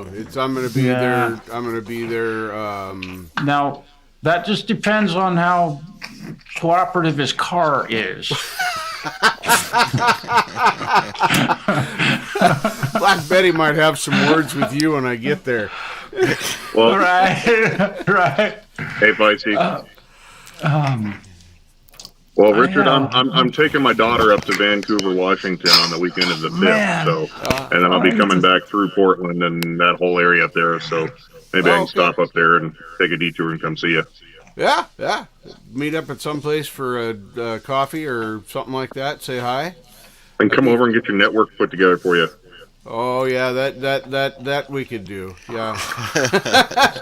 So so it's not sitting over there anymore in that little cubby hole Or back there. I can at least show you how to put RJ45 ends on a cable and give you an in-person lesson. There you go. There you go. Hey, he put that's one a on fun- at my house, the old house, Mm-hmm. and it's still working here. There you So go. he can do it. and that's a fun project. He told me something about how many- red, white, blue, some mantra. Make sure that they're was all gonna the same on both ends. And you're okay. crimping tools and ask me how many network cables I've built over the years. Yeah, that's something you call all your buddies up and go, "Hey guys, come on over. Let's build some Cat 5 cables." Yeah. Crickets. Yeehaw! Yeah. Leave the beer that's at home. one of those Justin things that- says, I'm on my way. Oh, Anymore when people ask me if I know how to build network cables on various projects at work and stuff, I'm just like, I have no idea. I have no clue. right. Nope. That was mind, funny. Yep. I've had to build a few of them in some of the homes that we've done, big entertainment centers and brand new homes, and we had to run Cat 5 to get internet from one place to another, and they didn't do it. Typical thing that happens. They got the tail wagging the dog. They paint the walls before they decide where the outlets go, that sort of shit. But, have to fish them up through the walls and then build the ends of them. Good Lord. They're not fun.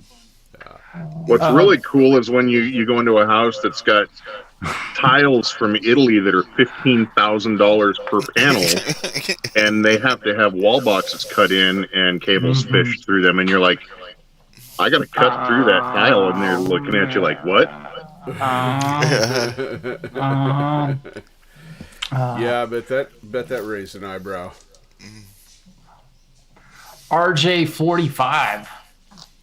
Yep. What the hell are those? What's that? That's a Okay, network I don't even cable, want to know. It's a network cable.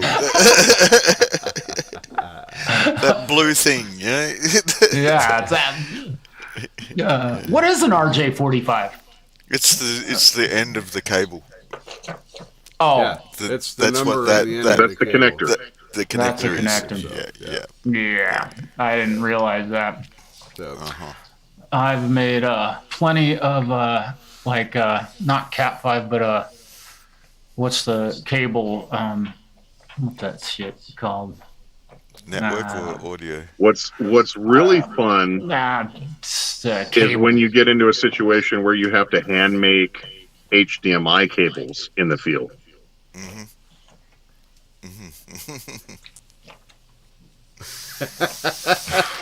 Steady hand and good eyes. thanks, Zach. That's nice. And they say video games aren't good for anything. Yeah. Right. Right. HDMI. And it's interesting on this subject, my phone, my USB, my charging port is it's almost like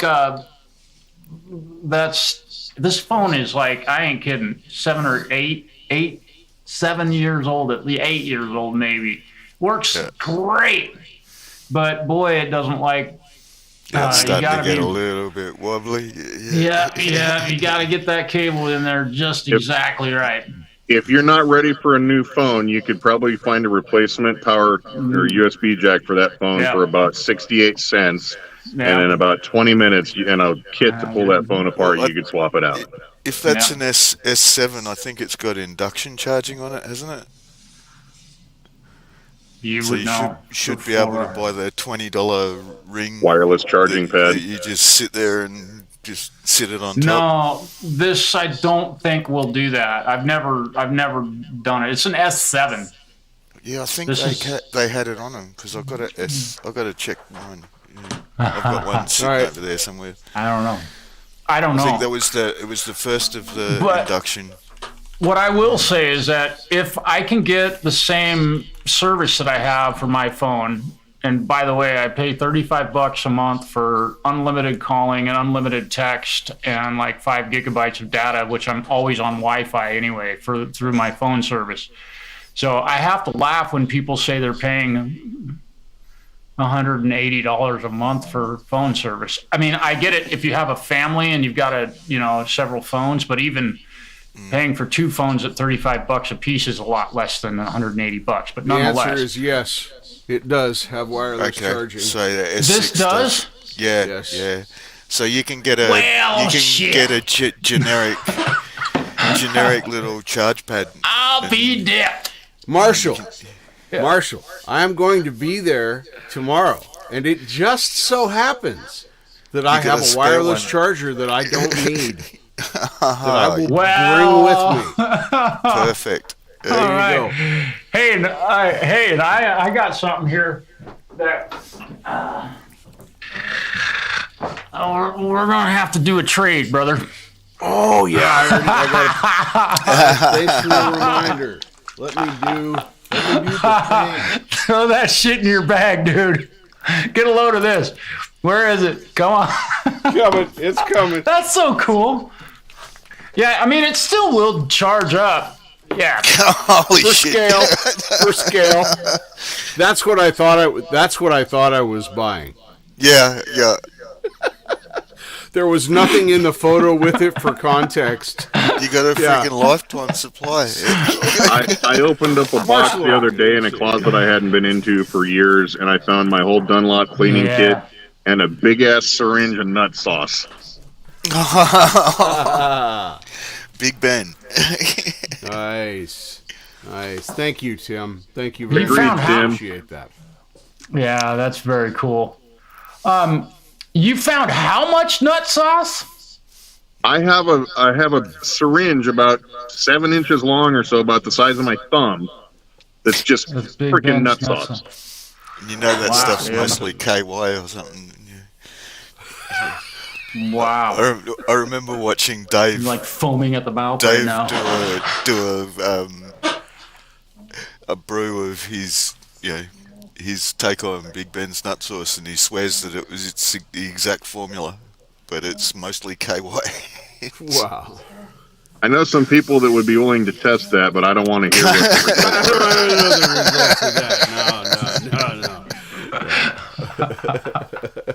Nice. Thank you, Mitch. Hey, you guys, excuse me for a moment. I've got to go take a leak real quick. I'll be Go for right it. back. That's allowed. Mute. Mute. Make sure you mute. Be like lawyer at the end when he's pouring the water into the glass to make the sound like he's going to the bathroom. Okay. Yeah, they're in the outtakes at the end of the movie, and I can't say I've seen that movie, but oh, okay. it's got all kinds of dumb humor in it like that. Man, I've been on a lot of corporate Zoom calls, so we've seen some stuff and heard some stuff. Yeah. Yeah, it kind of spoofs a lot of that kind of mentality. Just does it using a lawyer's office instead of a corporate office, but the politics and stuff, no different. When you're doing corporate calls from home all the time, Yeah. and you're not the only person living in the house, it's potential for all kinds of things to happen. Oh my goodness, yeah.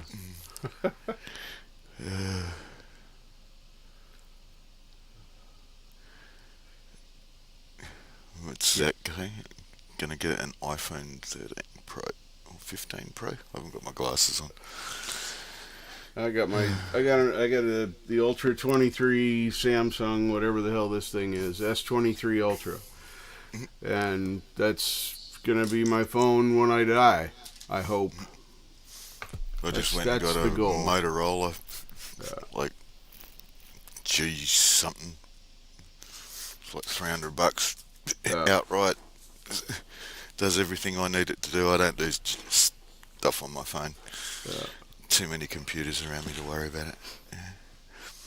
So I've kind of been out of the loop with what some folks are doing and have been doing for the last few months, but maybe if Tim is still around, maybe he can chime in and let us know if he's put anything out with those new guitars that he got, that bass and that. Yeah, with the stuff that Steven love made. to hear that thing. that Stephen, Yeah, that's a great question. And since Tim is here, he might be able to answer that question. Yeah, I believe he has some stuff on the go at the moment. But He's always got 15 irons in the fire. I think he's backing up a session that he's been working on tonight at the moment.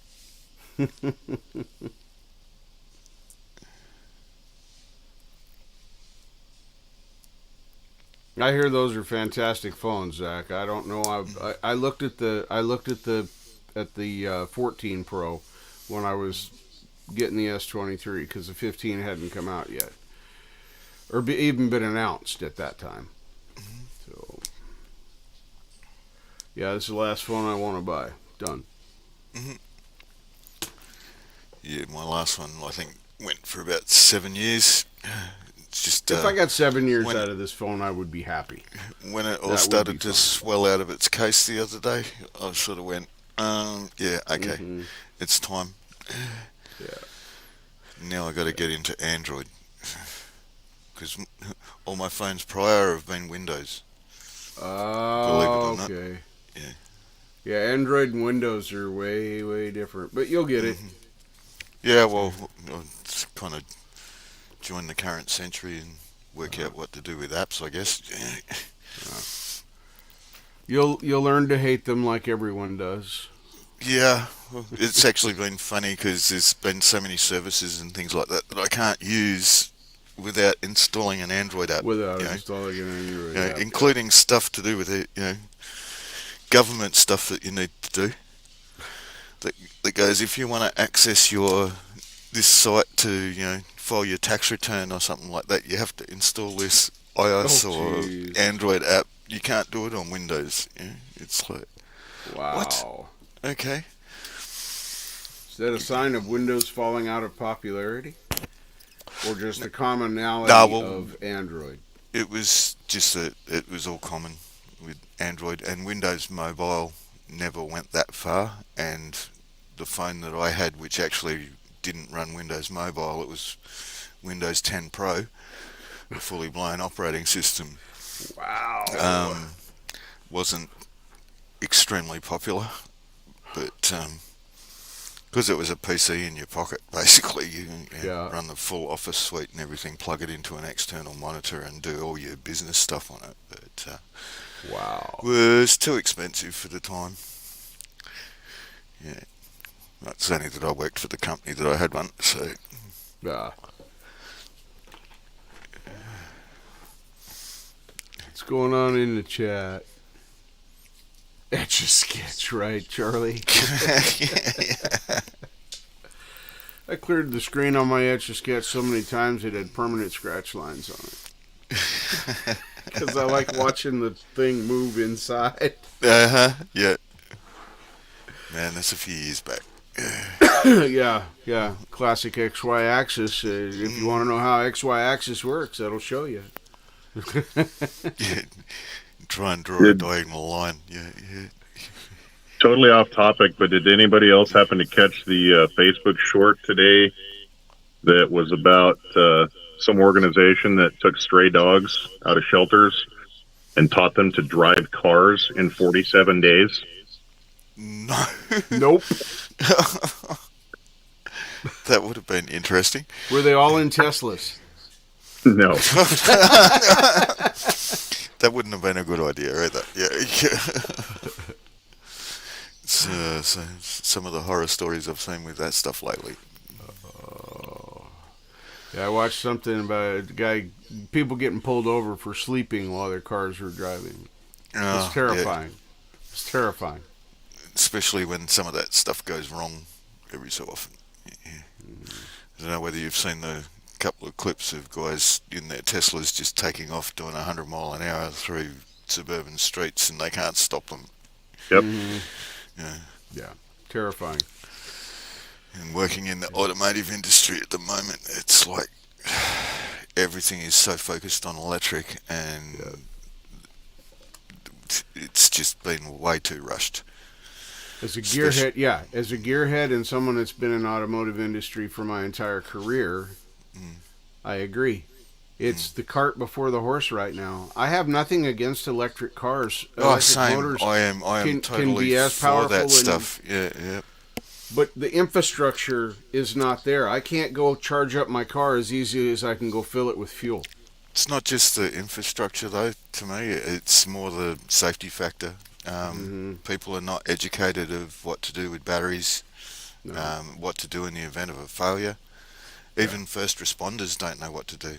Yeah. We had one down here recently where a guy had 6 really cheap Chinese knockoff electric bikes in his garage. Yeah. One of them went into thermal runaway. Yeah. And set off the rest of them. His neighbour managed to break down the guy's front door and drag him out or whatever. The firefighters get there, drown the stuff to the point where it's gone out. But what do? They pull these bikes out of the garage and stack them all on the nature strip out the front and leave. Half an hour later, they're back again. Yeah, and it's wow. And then you see things like Loxton in London with a car going through 3 stories of car park because it's burning through the concrete. It's probably one of the most bizarre things I've ever seen. Is a car melting itself through. But it wasn't an electric vehicle. Nope. Yeah, so they say. Yeah, but A Lexus fire? No, it was a Land Rover Evoque. Hey. And because it was a hybrid, they were going, it wasn't electric. But you see the video, and it's clearly electric. The battery sits underneath the passenger seat in that car, and there's it's like watching 100 blowtorches blasting fire out from underneath the passenger seat of this vehicle, and they're still insisting that it was a diesel. Yeah, it's like, nah. Yep, I've seen diesel fires. That's not what they look like. No, we used to light them. Yeah. And then throw a Volkswagen case on top of it and watch the magnesium go off. You're going to teach your kids all the bad things, Mark. Oh, yeah. Bonfires, man. Yeah.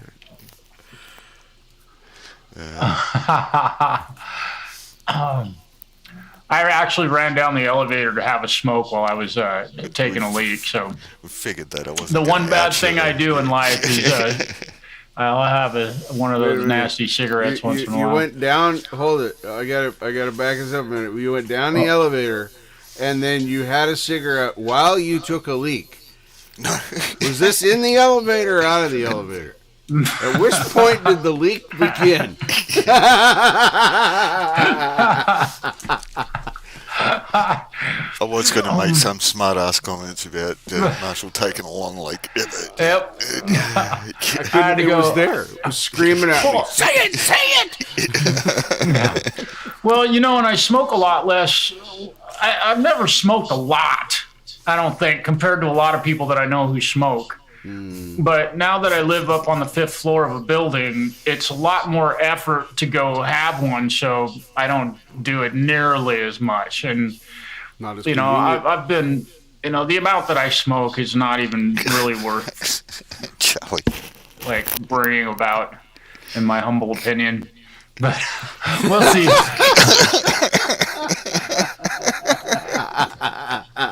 Put that one. Yeah. What You is gotta it? put that comment up from Charlie's. It deserves. You even spelt it right. Yeah. Yep. No prostate problems, man. And I checked that shit. Well, no, I got that shit checked recently. Yeah. First cut You is got- the deepest.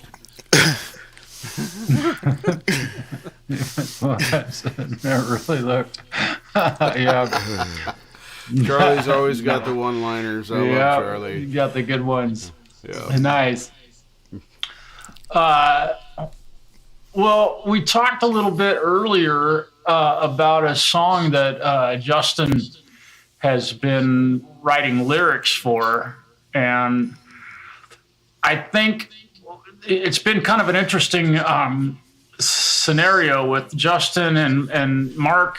I'm trying to point the right direction. Mark and I, I was sitting around the house doing nothing, I think, over the weekend. I don't remember what day it was, but I just sat down and wrote a guitar riff. And it's kind of heavy. And I had the old Hughes and Kettner out, and I was playing the guitar, and it just sounded fucking cool. So I pushed record and quad tracked my guitars and made them all big stereo shit. And then I put this bass line on it.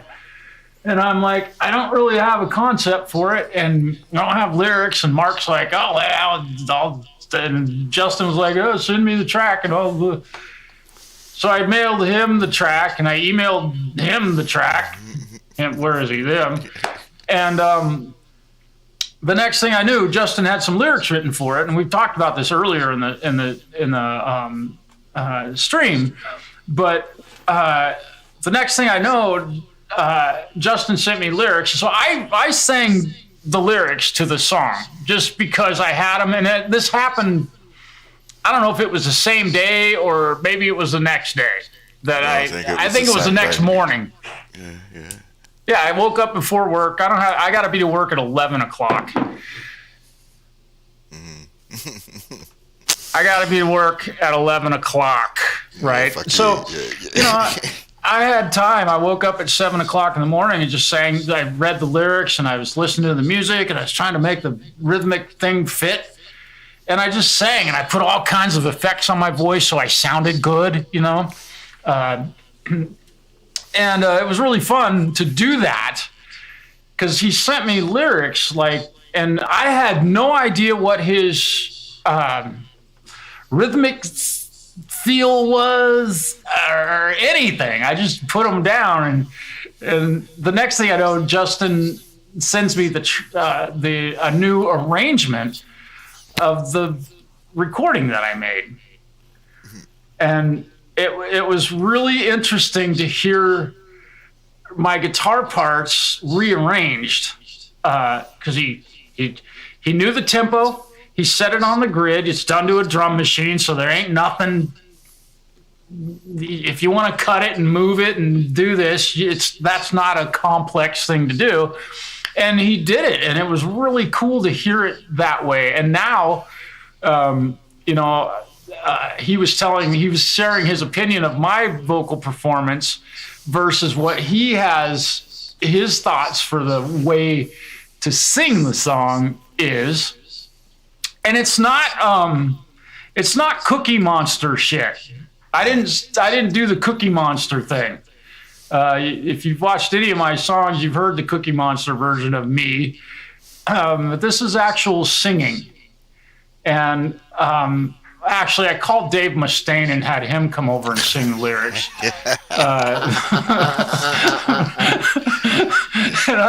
I'd love to play it for you, but the song is just not ready yet, and I don't want to expose the world to these lyrics yet because the story is pretty cool. But I'm really proud of what I did with it. But now, this one piece of music that I wrote, and he ran with it with lyrics because he's at his mom's house in fuck one side of the country, and Mark's on the other side of the fucking planet.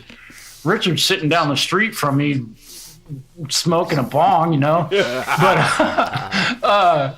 no, it's really cool. So I'm really anxious to hear what Justin has in mind for it. And we're not even the three of us. I mean, Mark, he was talking about maybe composing some lyrics for the bridge section of this song, because the song has a verse, an intro, a verse, a chorus, and a bridge section, and it just kind of repeats itself. But Justin rearranged those parts so that it's not just what I had. That's where it is now: verse, intro, verse, chorus, verse, bridge, something like that. It's very simple. A B, whatever. But intro, it's really verse, fun. Chorus, verse 2, chorus. No, intro, verse, chorus, bridge, double chorus, and it ends. Yep. That's the arrangement that it is. And is that the arrangement that you are thinking with your arrangement? Yeah. I'm curious. Okay. Yeah. But you've just changed the musical parts. You know me and long songs. I'm trying to keep them short. And it doesn't. Right. I think it gets the point across with the arrangement that I sent you most recently. Yeah. So why write another verse just for vanity's sake? Right. And the only part that's really missing right now is the bridge section. With respect to lyrics, I'm writing the final chorus at the end is a slight variation that kind of ties up the whole thing, but. In typical me fashion, I'm holding up the project.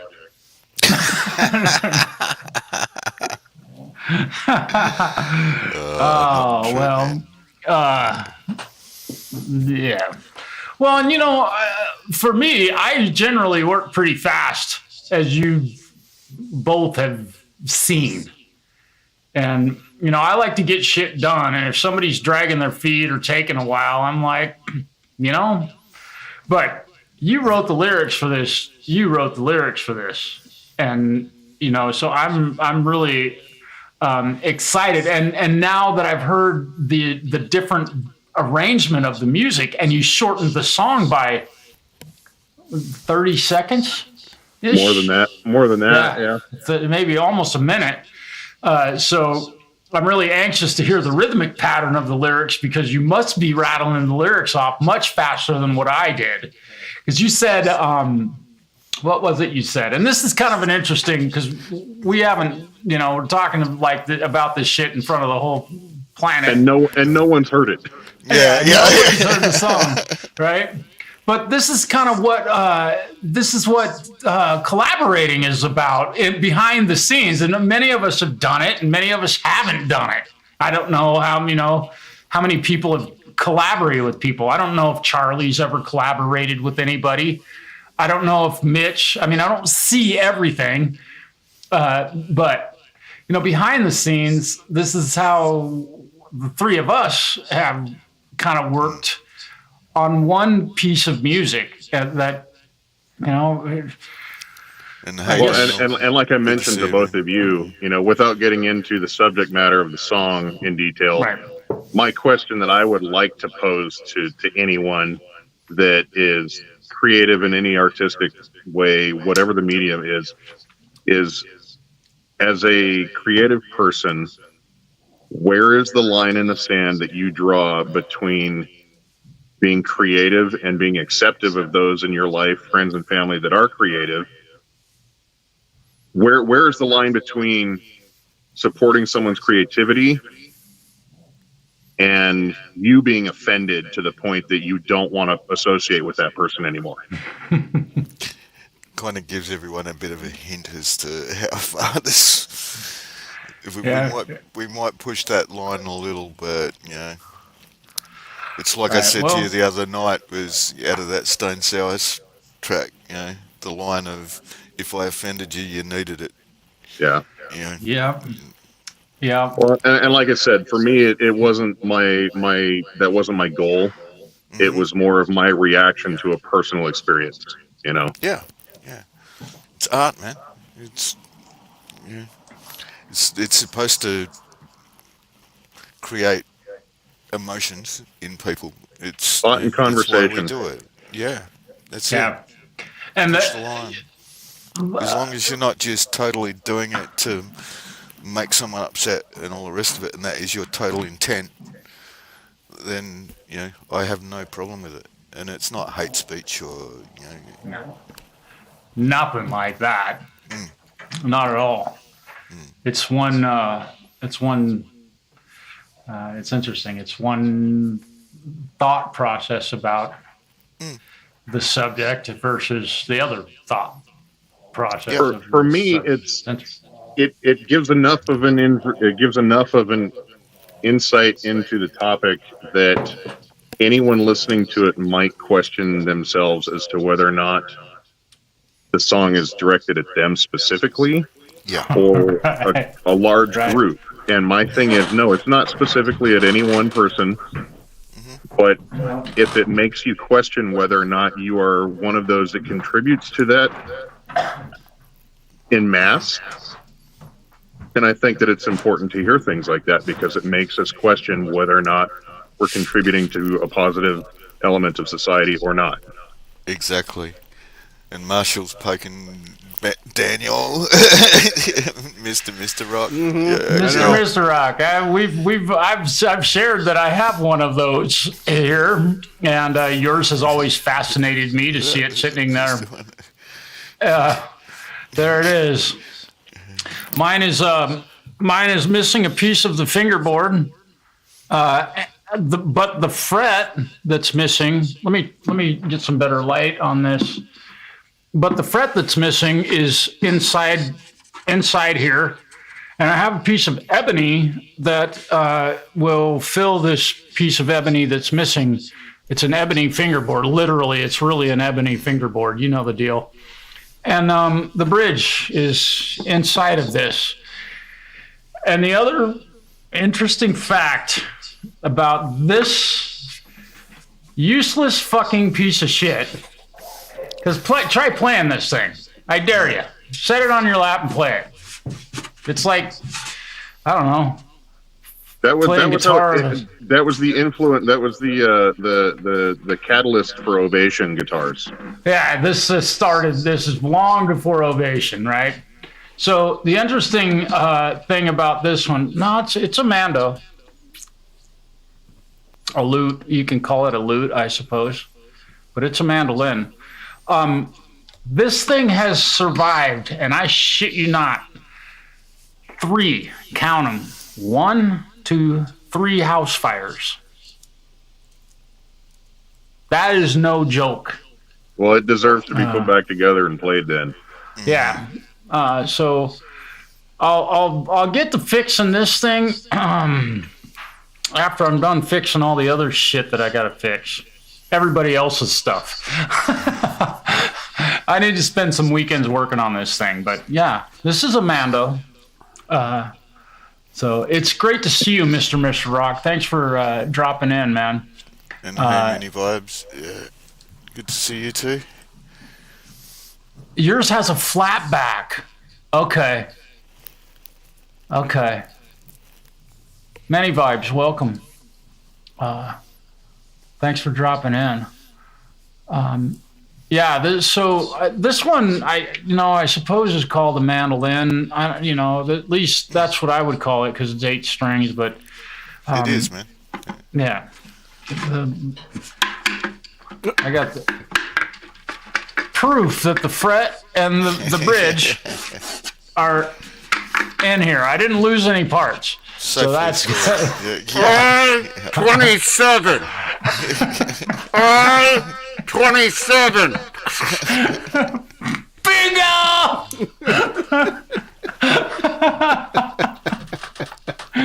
Nice. So I thought I'd share that with you because I know I've told you that I had one of those, and yours is always sitting there beautifully in your, always in your videos, and it's fun to watch you play. And my compliments on your playing and your guitar style and all of the videos that you put up, and it's pretty cool to get to see you play. So this is fun. I try and emulate. He's so economical in his movements. I try and emulate that when I play. I literally do. He just makes it look like, oh, you don't. He's playing 1,000,000 miles an hour or whatever he wants, or slow or whatever. But his hand never looks like it's doing anything other than what it does. It's The just old slow hand. Yeah. Oh man. Slow hand. Yeah. So that's what I try and emulate when I'm messing around. So I just in keep case you hearing wonder. less is more, which makes me the best guitarist on the planet because I don't play anything anymore. Right. Yeah, and we got the Chandler brothers in here too. Yeah. Oh my Good goodness, to see you really? guys. Chandler's awesome. Oh, hey. It's, What's happening? is it Pat that goes by Chandler Brothers or Sean? Wow, and have you guys played live yet? God damn it, you guys need to play live. Man. Yeah, I would love your band, the music, the original music that you guys have that you put out. I just recently saw the one, You the got me new. I thinking, think it's I believe that's man Patrick. alive. You got what's that? I believe that is Patrick. Yeah, That I is think it's behind Pat, the yeah, Chandler. The The, Chandler other brothers, one 'cause is Sean. Chandler. Yeah. So that is Okay. Patrick. And Okay. then Is their sister plays too, which is we want to see the family. No. That's I remember them talking about So that with much Jay. Yeah. Malmsteen. I'm not familiar with their stuff yet. Is there something you can throw up? Oh boy, I need Chandler's. I can I find it. need to get permission from them to play any of their music on this stream. I'll find you on- a link though. on my- Yeah. Yeah, and the other thing, if I did play some music, I'd need to switch over to OBS because I'm not using OBS right now. Okay, So, which, I'll get names and links from you tomorrow or something. yeah, look them up, man. They're on YouTube and they have some I'll really stick a cool link up stuff. for you so everyone can see it. Are they are you guys out of Australia? Am I correct in that, or New they're Zealand? US man. Oh, you're okay. And they got Okay. the brothers live on the opposite coasts. So,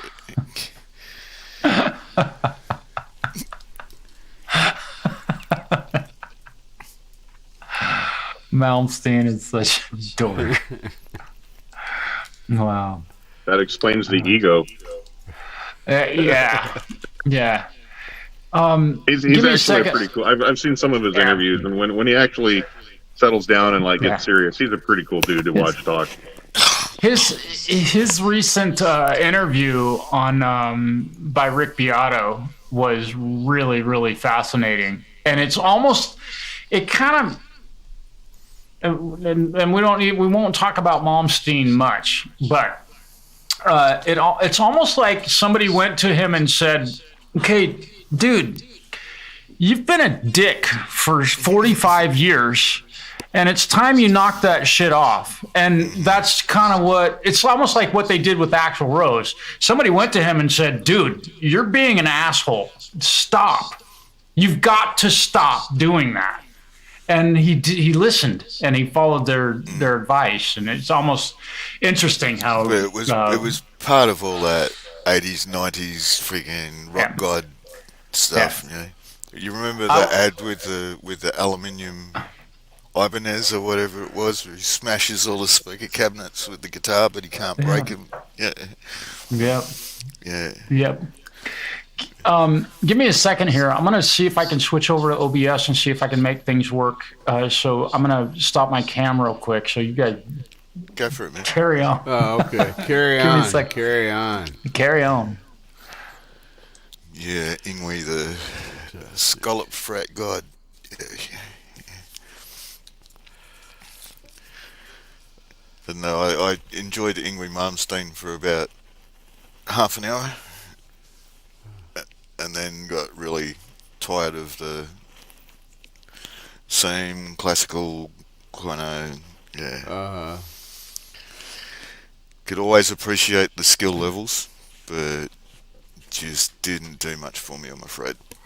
Yeah, there's been guitarists like that for me too. That I mean, they're great players. Yeah, hate to say it, Steve Vai kind of falls into there a little bit too. It's like, I think the first time I was exposed to Steve Vai was Passion and Warfare, and yeah, I listened to that album once and then went, man, this guy can play guitar. But yeah, but he's also a really cool guy and a really good music educator as well. So probably have a little bit more time for him than most in that field. There it is. Back in the saddle. Hmm. Yeah, Mr. Rock says you're right on. Yeah. Yeah, days of the virtuoso guitar player are kind of gone a little bit by the wayside, I think. Yeah. There's always going to be an audience for it, but yeah, I don't know. I can't see there not being I mean, for some kind of talented music, I can't see there not being some kind of market for it. And I don't mean market in the way of necessarily profit or, music that's going to sell 1 million records or whatever, but just good music that people are going to want to listen to in 50, 75 years. There's songs out there that are like that. So. I think Satriani was a good example of someone that's been able to cross the boundaries a bit with that kind of stuff. Totally instrumental, gets, I don't know. I can listen to it, but yeah, not all the time. Yeah. If I went to a Satriani concert, I think I would probably be done listening to Satriani for the next 5 years. Yeah, I mean, although that's no disrespect to him as a player at all. But it all just kind of mushes together after a while. But what I've seen from what he does is that he does tend to like break it up and bring other people into. It's not just a Joe 3 hours or whatever. It's an involvement with the like G3 project and stuff like that. It's a bit more I did like the interesting. series And he did on hey, YouTube Ron, where people played. I Yeah, went to see Nita Strauss and I left after the third song. I can believe She's it. phenomenal. Can play circles around anything I could ever think of playing. But after the third song, I was like, I want to go home and work on my own stuff. And was it like CD quality, perfect sound? It was pretty damn good. It was pretty close. Yeah, because I remember I walked out on Simply Red in like 1985, maybe 86. I hosted them at a club, and they've gone, "You got to come to our concert," and all the rest of it, and like holding back the years and all this kind of stuff. And it was CD perfect. Oh wow! And we'd like done a hell week at the club, and this is Sunday night, and I was falling asleep in my seat in this huge auditorium and gone like, I may as well just go home, put the CD on, and lie in bed and fall asleep. It's a waste of my time sitting here because it's not it's not even really a visual performance with that kind of stuff either. It's I don't go to a live concert to hear a CD. That's not why I like new. I like it because it sounds different. It still sounds good, but it's different. I watched an interview with Justin Hawkins recently from The Darkness. He's been doing a series of things with looking at tracks and interviewing different people and all the rest. And just remember him, he loves shit to go wrong. That was what he lives for in live performance, is for something to go wrong, something to happen, and make that a different experience every time he does these tracks, so they're not the same all the time. That's what live music's all about. Yeah, absolutely. That's why I love live music, because it's different. I've always said the truest test of a band is enjoying them as much live as you did on the CD. But it's not because you're hearing the same thing you've heard on the radio 5,000 times, because you're hearing them live and it sounds different because it's in your face and it's raw and it's everything that you dream it's gonna be. I love live music. So I how you can't doing wait to there, play Marshall? this weekend. Tomorrow. Yeah. I'm excited Wow. to see you play tomorrow for the first time. Man. I mean, we played together and done a little bit of that kind of stuff, but You this got a will be the laptop, first time. Richard? Yeah, I do have a laptop. Yeah, you should break out the laptop and bring it to the gig. Yeah, Well, and broadcast it.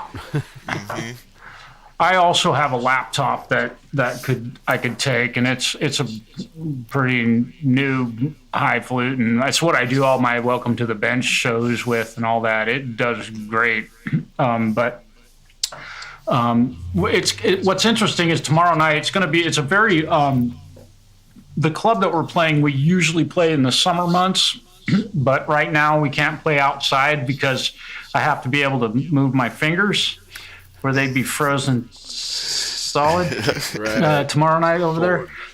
Yeah, so we're going to be inside, and it's a fairly small room. So the cool thing would be to do a live stream because it'll look like there's like a billion people.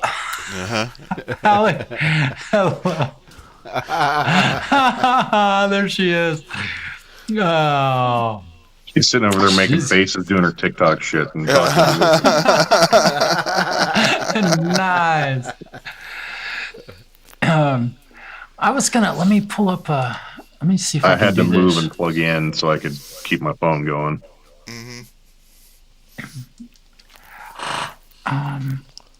Give me just a second. I want to. Where am I here? I'm gonna mute myself. Need to screenshot that. It looked like it says like Jampro sings or something. The way he said was blocking out the blessed bit.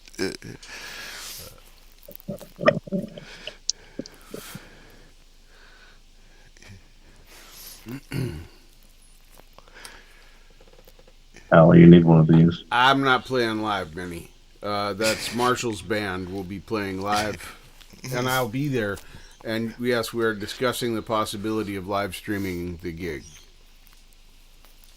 Because I'll kind of be there anyway. I can push buttons. Yep.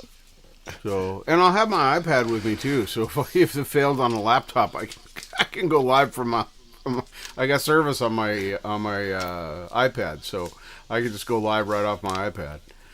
So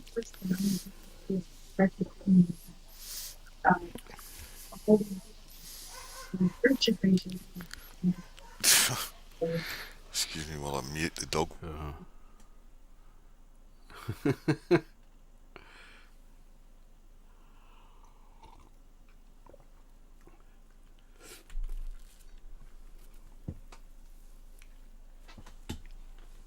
Hey, Ron Ward, Homegrown Indie Live. Welcome. Good to see you, my friend.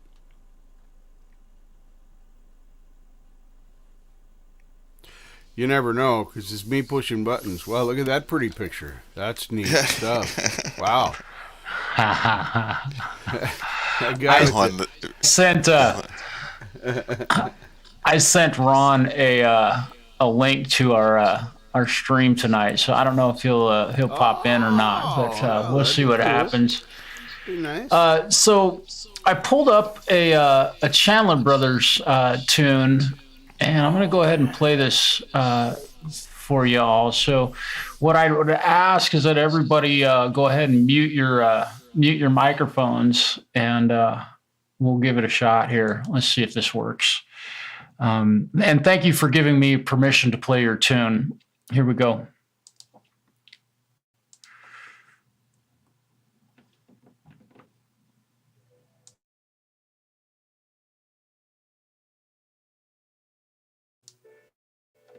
what I don't know is if you can hear that.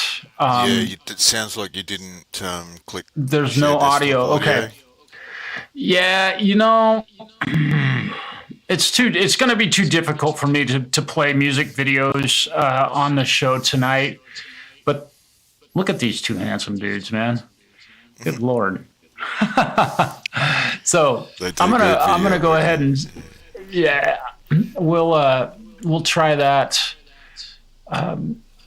We'll try that again later.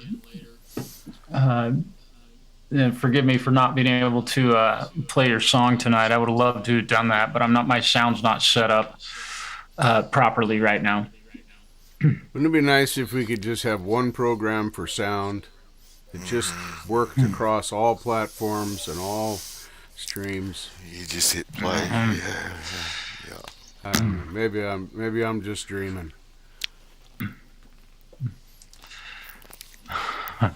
Well, OBS would be a really great platform to be able to do it all from, because it's pretty I don't know, all inclusive already. But it's really tragic that they won't put it all in one thing. Yep. Have an audio output that will send audio to StreamYard. Wouldn't that be awesome? Wouldn't that be weird? Yeah. It must be. Oh my goodness. Matrix. Oh.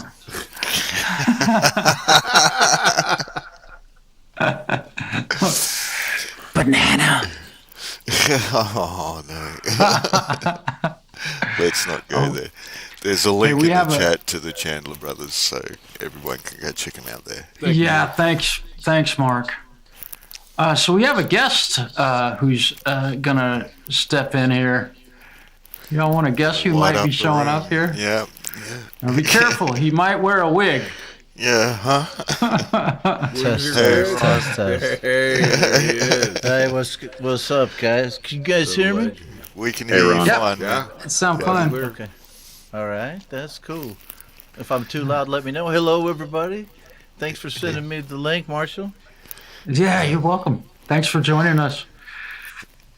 How's the weather in Vietnam, man? Yeah. The What's it doing?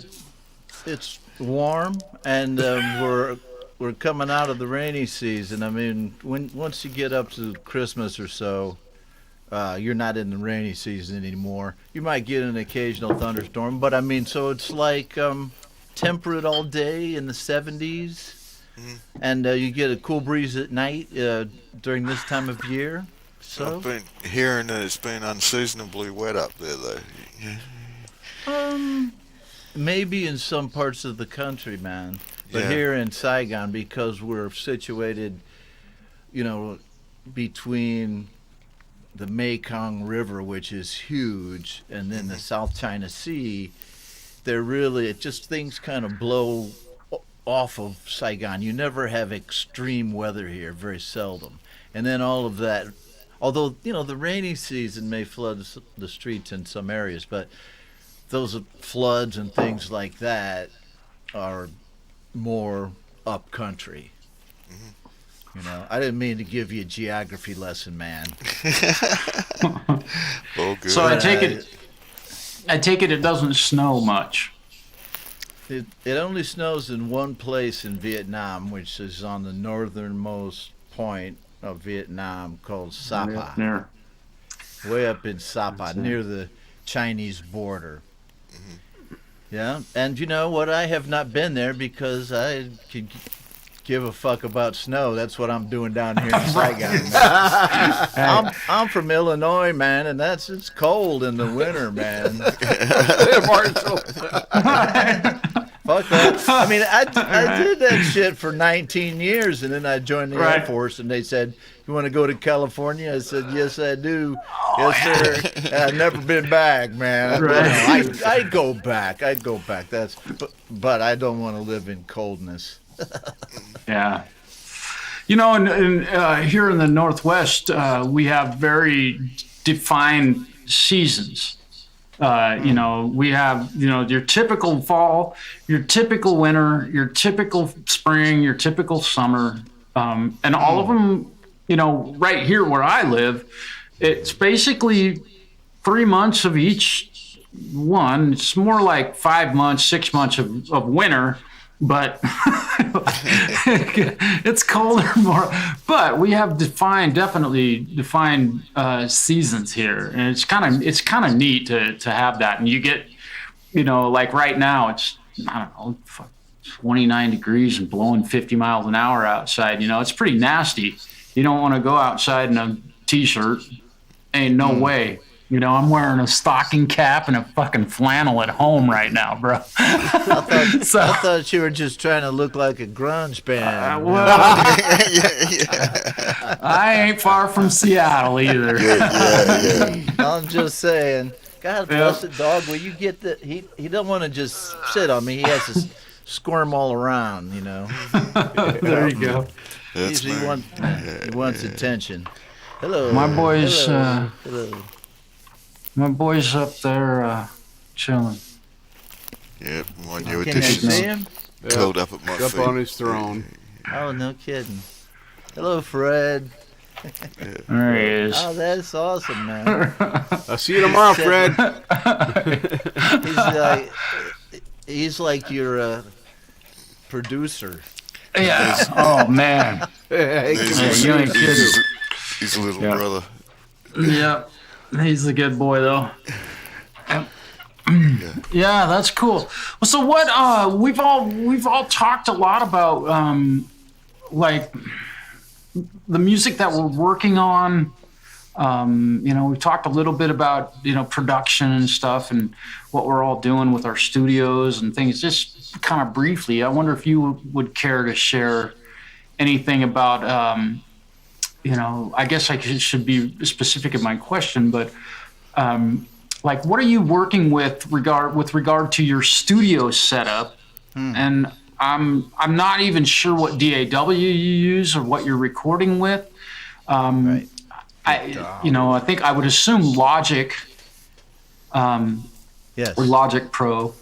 But what is there anything new that you've run into? Because we've all heard your music. I think most people have, but you know, just curious what you might be up to. I'm a guy who didn't start recording until about 5-6 years ago, and then I was recording on GarageBand on iOS and on my Mac, and then it didn't take very long. Once I learned what was going on with GarageBand, I went to Logic, and I used in the early years of my trying to record things, some third-party plugins for, you know, a lot, you know, for this and that, and also for mastering. And then I got more involved in the live streams that I do, and I had less time to dedicate to music, so I kind of just stuck with what was in Logic because it's a long story, but I stopped using a lot of plugins because I wanted to go kind of more minimalist. And so now, however, I use an Ozone product plugin to help with my production of you know, songs on Logic. And right. Yeah, Ozone's a secret, man. Yeah, secret sauce. Yeah. It's a secret.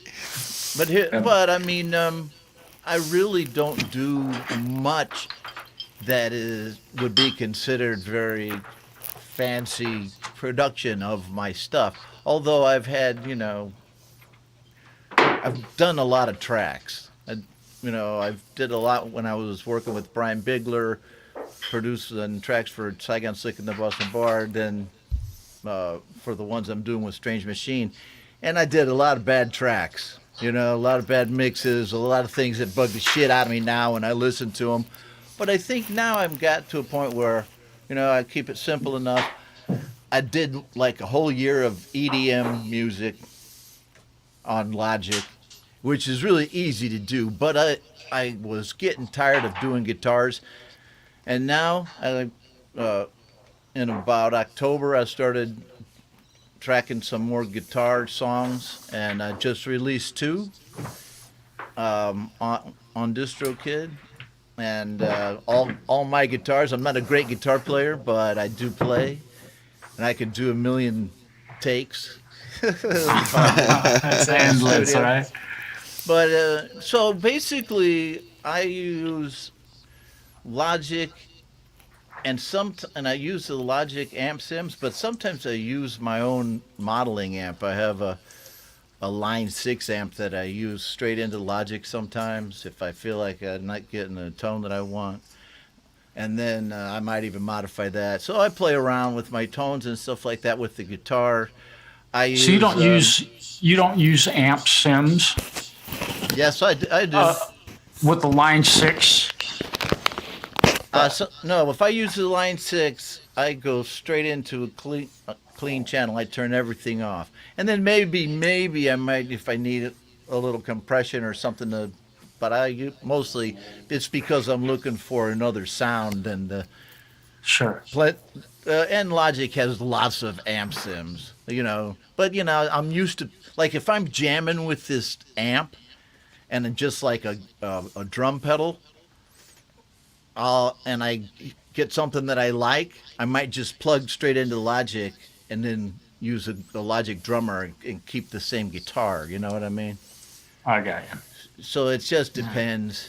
So I do that. I do a lot of just jamming with the drum pedal to get riffs to start songs. Or more recently, I have been just playing on a classical guitar away from my studio downstairs in a different place in the house and writing songs where it's quiet. And then, if they work out as songs, I come up here and record them. That's how I did the last 2. So basically, that's it. That's my whole life in a nutshell, man. I didn't mean to talk so much, but I had to give you some background. Good to hear, man. Yeah. Yeah, that's cool. I've never really known exactly what you're up to and what you've been doing with respect to your recording and the process. So that's cool to know. Thanks. I mean, we've recorded a song. What's that? I keep it simple. Yeah. I think to say most people keep it simple. That's not a correct statement, because some people get pretty fucking nutty with their production, But as I recently shared with you about that Ozone product that's available, man, that was a was a game changer, man. Yeah. Like, you run a mix through that, and good Lord, it just instantly sounds amazing. You don't use it as it just presents to you in the end. You're always tweaking it, but man, it gives you a really good, fast place to start. Right, and I don't want to myself have to send my mix to someone else for a master because I want it to sound the way I want it, right? Mm-hmm. But until I had that, I didn't really know how to do it good enough myself. But with this, now I can do it pretty well. Just a few things. And those last 2 songs that you guys, I don't know if anybody heard my show. My 2 last releases, I use that, and it's more than subtle. It's a big difference, but it doesn't sound like, it's crazy or anything like that. It's still subtle. You can make it go crazy if you want it to, but yeah. Yeah, it worked real well. And that was country, man. You had to make it because all those were like Telecasters and acoustic steel string guitars, and so it's hard. You can't just put a bunch of compression and shit on it. It has to be. You have to leave enough high end dynamics. Yeah. Right. Otherwise, it's not like it's one of these new country songs. This was like kind of like an older country song. Old school. Right on. Real country. Real country. You play any Yeah. country in any of your bands you've ever been in, Marshall? Yeah, I've played a lot of country. My uncle, And some Western and too. Yeah. and Western. I play both kinds. We got both kinds, country and both Western. kinds, country The Blues Brothers. When I was young, I've played more acoustic guitar in my life than I've played electric, and I can say that honestly. But I've done both. But as a youngster, I grew up basically with my uncle Steve, who wrote songs. He wrote tons of songs. So the first song I ever played was one of his songs on an acoustic guitar, and I could actually play through the whole song with chords. G, C, and D. It was really simple, but. Yeah, so I've played a lot of country, and I've played in bands, and I've played gigs that were country-style bands, where, most of the time, if I would do that style of music, like you were playing a Telly, I think, on a lot of the stuff that you've recorded with the country, with electric guitar, and I was using a Les Paul, which, it's a different type of guitar, but it still fits that country sound. Right. It's a different kind of country sound. That Yep. fatter kind of, country sound. I dig a good Les Paul sound in a country Right. song. Well, Charlie Daniels wasn't wrong, right? Couldn't be wrong, Old school. Yeah. So, yeah, I've played a lot of country, and jazz too. So, my experience with music has been pretty across the board. I've done a lot of different stuff, but I love doing heavy, hard rock. Yeah. So that's where my heart Not lives. that we ever noticed that. Yeah. Not that no one could. You play any You got funk, the- man? You ever I can play do a any little funk. Yep. Oh yeah. Heck yeah. I haven't.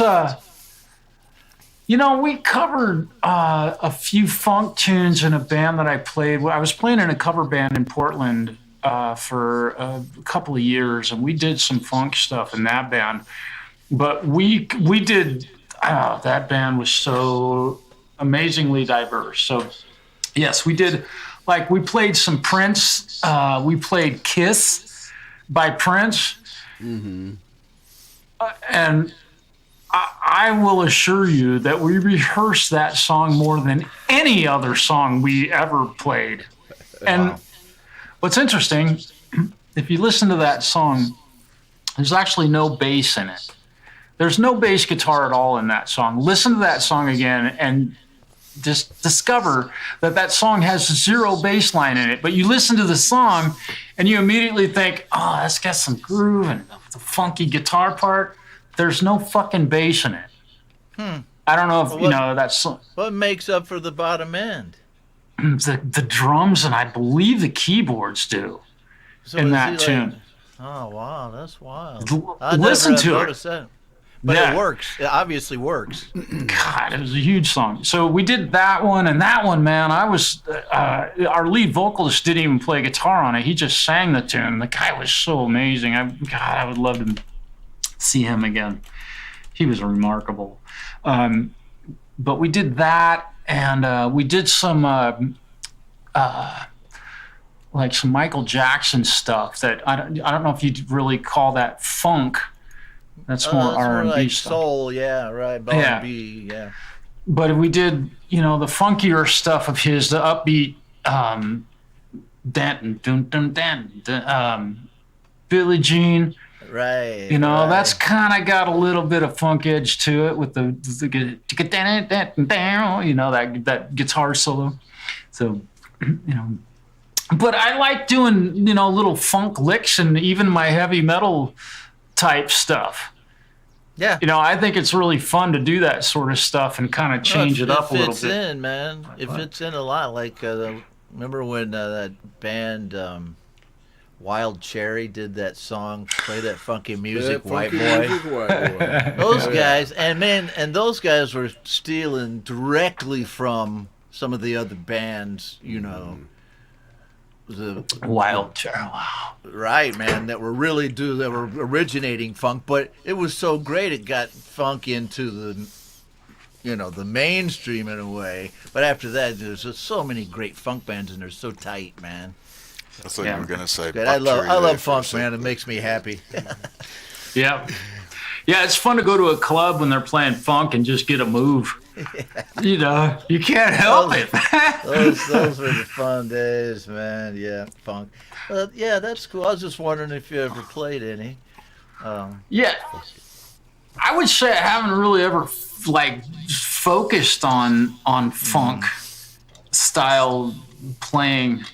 And I'm primarily just a guitar player. I can play bass and I can play a drum kit and I can play a little bit of keyboards, but guitar is my home base when it comes to music. So Yes, I haven't ever really focused on playing funk. That's cool. I mean, I don't want to go too deep into it. We should, all of us right here, should do a funk song collaboration together. Right? I mean, I'll play the bass. I'll figure it out. I play enough bass to be able to figure out, you know, almost anything out, even if I play it 50 times on a comp. Right. Comp. You know, well, I can Nice. play if we ever find a way to play live together on these streams without latency, I will play with. I've heard any of you rumors of a guys. company working on that thing. I don't know if it's Oh, man, true or they've- not, but I've heard well- there's a company working on something that'll do that. Yeah, well, me and Marshall talked about this it's been a year ago, almost. I mean, I got A some lot of pe- ideas for it, but it's technically the network.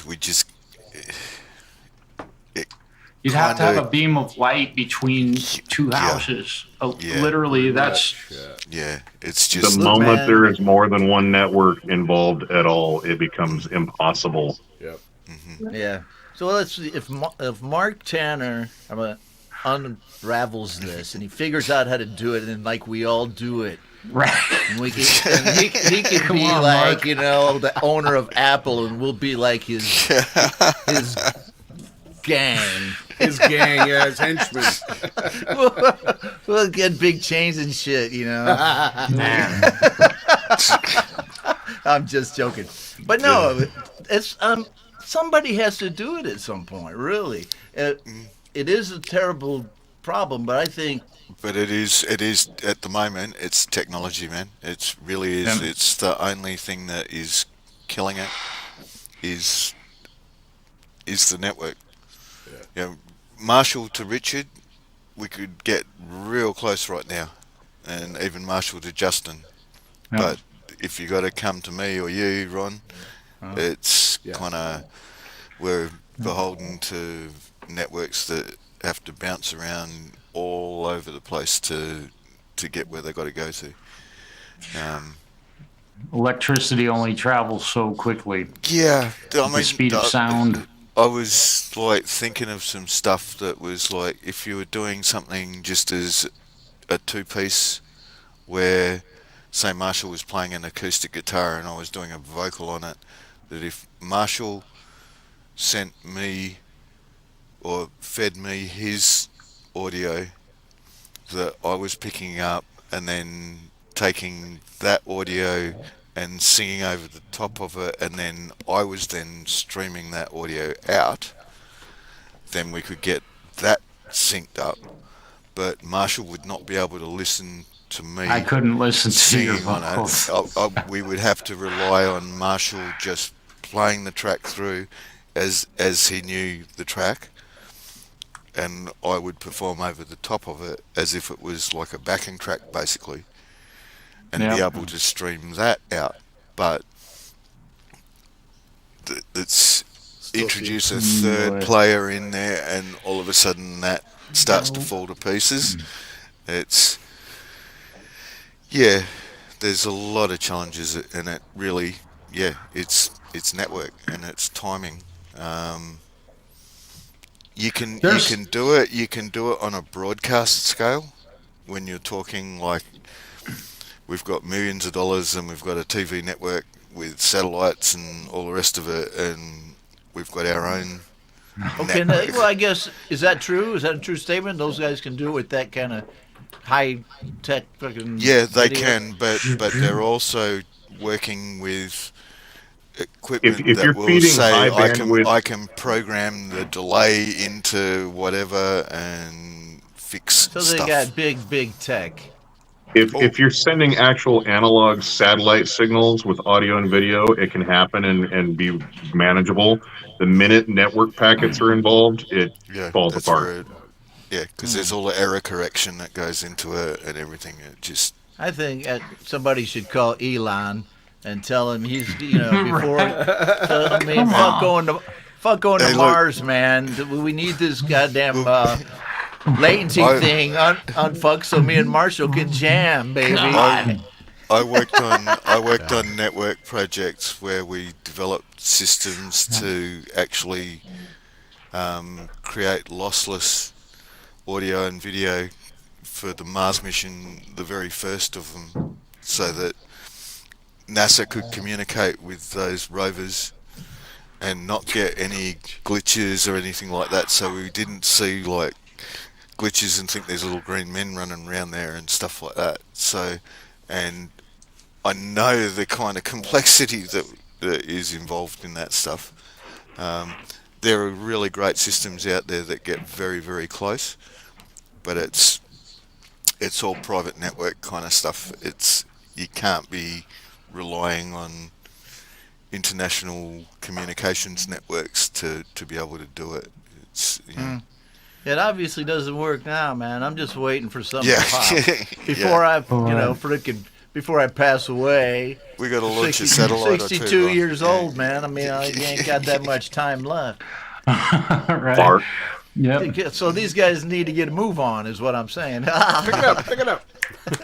Mark, did you ever get into laser networking at all? Like the Whirlwind guys were messing with in the late 90s, early 2000s? Not The Tiger really. Eye laser networking stuff? Yeah, that sounds kind of dangerous to me. Yeah. No, it was all So what was that, man? What was that Tiger Eye stuff? So what shooting lasers across country. what the Tiger Eye was it was about a 3 or 4 inch diameter laser, and then you had an optic and we would do it. It was basically an optical snake, large format optical snake. Whirlwind had them, and what they could do is it was networking, but it was optical from a laser to a sensor. And it was bidirectional, so you could feed like 156 channels of audio, 48K, 24-bit audio back and forth via lasers. And it didn't matter if there was smoke or fog or anything. It was completely optical, completely wireless. But it was such high power that it was like a bird fly through it. Yeah. it was susceptible to anything that was in the way. But if it was just like, smoke or fog, it would go through, a certain level of moisture in the air, like fog and stuff. If it started raining, it would, shit would cut out. How high did you have to shoot them across to the different nodes? It's got to be you got to have a straight shot. Yeah, it was line of sight, but it was still pretty cool, But what was it? Planes or drones or some stuff shooting it? No, it was just Towers, optical networking. Oh, wow, man! But That it's sounds like pretty wild. shooting laser guns over Yeah, everyone's head. it's exactly. It was like stormtrooper lasers going from front of house to a boat to the stage, or like from one section of town to the other for a music festival. Like they were doing all kinds of cool stuff. Oh, I see. Wow, that's a trip, man. But so it's kind of like a laser optical, like a freaking wire, right? It's just pretty like much. we think A of it wire as of a telephone wire, but now it's carrying all this other kind of data with this much higher fidelity. It was like high output laser. Think of it like the way fiber optic works. So think of it as a big ass fiber optic, basically. But it was Except that laser. it's not, It was via but laser. it's not inside a cable. Right. So it's not inside a container. Right. So it's like just open to anything to go through it. So if you go through it, will you turn into the Flash? You might go off like a flash. Go off Yeah. like a flash. Yeah. Yeah. Oh, I saw this guy in Vietnam, man, get just fried by electrical wires. I don't know if you've ever sorry to change the subject briefly. There's like millions of wires everywhere over here. Like millions of telephone wires above every street, and this dude was just like, that was it. So I guess these optical, the lasers would be the same, although it would be more like Darth Vader. This was just like third world grossness, I was like, ah! It was terrible, but they've really upgraded their wire situation a lot since then. They've added many more now, so I haven't seen any. They don't just hang the hook over the mains that are running out the front anymore. Man. Yeah. I'll send you guys a picture. They still do it. It's insane. But I haven't seen anybody get fried lately. Yeah. In the early 90s when I was here, there was all kinds of crazy stuff going over here. People falling down into holes and getting fried, and so insane. But now, I mean, Vietnam has come quite a long way in, since we established diplomatic relations with them, and their economy was able to kind of join the world, because there was an embargo against them until 95. And they have come a long way, Yeah, Vietnam and Laos, man. It looks like really cool destination to go visit. Vietnam's cool. Laos is cool, but there's like nothing there, man. I mean, if you want to see a bunch of temples and stuff, if you go to the capital city, there's just because it's a landlocked little state in between Thailand. Get off me, Moon. Bless America. You got Thailand, Cambodia on the bottom, and Vietnam on the right-hand side of it. Mm-hmm. And so really, and they're small, and their population is very, very small, and so it's still just really very kind of, I don't want to call it backwards, it's just like they're developing at a different rate. The modernization of that country has not taken off. Where in Vietnam, it's like going as fast as it can. It was funny though. It seemed like Laos seemed to like open Oregon. up the tourist trade into the region, because they seem to allow people in a lot easier to start with, and for some reason folks wanted to go there more to experience the rural Laos kind of is thing. Laos is very untouched if you like that kind of stuff. I was searching for POWs and MIAs out there in Laos, and it wasn't much fucking fun. And I'm a city boy, and I was an Air Force translator, ended up being a team leader with a bunch of Army guys out in Vietnam, and so I'm in the jungle all of a sudden, and it's not. I'm not that I don't love nature. I love nature. Just keep in your own place. I You keep in just my don't own want place. the leeches and the mosquitoes. Yeah, And then 'cause when I was first in the Air Force, I was on the air crew for the first decade, and I didn't have to go do much. We just flew an airplane and went home, lived on the base, and then the next thing I know, boom, I'm in figuring out how to put on Army boots and shit, and remembering how to do all the crap I learned in basic training. And Remember those gators? I didn't find any gators. We had a lot of snakes. Though. No, I meant the gators that you put around your ankles. Yeah. Right. Keep things from yeah. biting. Yeah. Yeah, mostly just 100-mile-an-hour tape. If there was leeches, and Yeah. here's another thing: you go to Laos. Oh, the lakes and the rivers are beautiful and full of land leeches and full of leeches. And I always thought of leeches as things that would be in the water, but they're on the fucking trees, man. Yeah. And then the grass are getting. They go like this, like they're little worms. Yeah. And man, it's like I went to Laos, rainforests down here. 'cause Vietnam was my main place, but I went to Laos and Cambodia when we had Vietnam witnesses, right? Old guys that knew about shit that happened in Laos. I came out of goddamn Laos one time with more leeches on my balls than I could ever imagine. And then, Yeah. I mean, and it is what it is. And the guys on the Laos team, because there's a Laos team too, I just brought the witnesses across it. But of course, I had to fucking go up there with them. And they were like laughing at me. It's like that. And leeches are gross too because they have this in their bite. They have a chemical that's an anticoagulant. Yeah, So your stops you blood, from clotting. your blood doesn't clot. So your balls are bleeding like all bleeds. fucking for like an hour, and the rest of the guys, because there's a common bathroom out there in the fucking base camp, and everybody going, the Vietnam team guy. I think I was just still a sergeant back in those days, some kind of a master sergeant, but there's just a million stories like that, but I don't know why I'm talking about leeches on my balls when we're supposed to be talking about, laser technology that help Happy us New jam Year. it. Yeah. Plus, I know Marshall, man, he likes to keep things on topic. So let's go back to No, I know it's true. I'm feeling a little funky. We went from funk to Cambodia.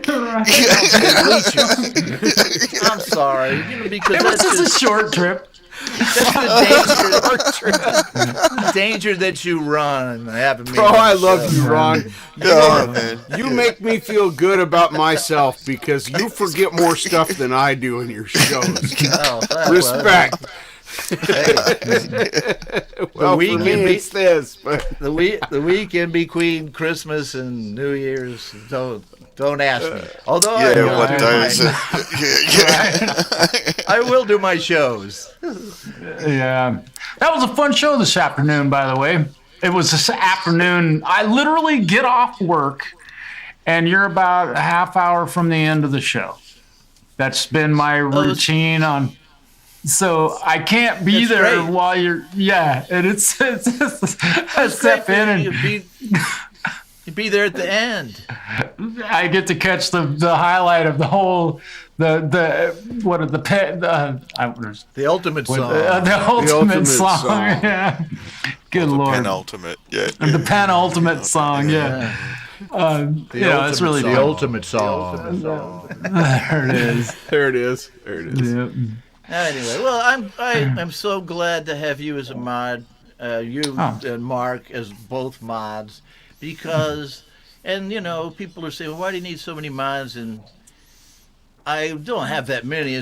Really ends up being about 10, but because I'm in a weird time zone, and one of my shows is like 4 in the o'clock in the morning. morning here. right, and my other one is in the nighttime. So I'd like to have, number one, people that I like and trust, and number two, because I don't expect anybody to really do anything.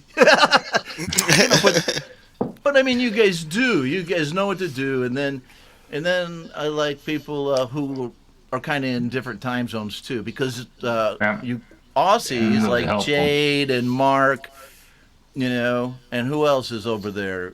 Chile, Cold Acre. Yeah, Cold And- Acres because over it's- there. Right, so Lily if it's in Pillies. the Well, not Right, both it's- of them. yeah, but if it's in that time frame, which show is that? Like the morning show.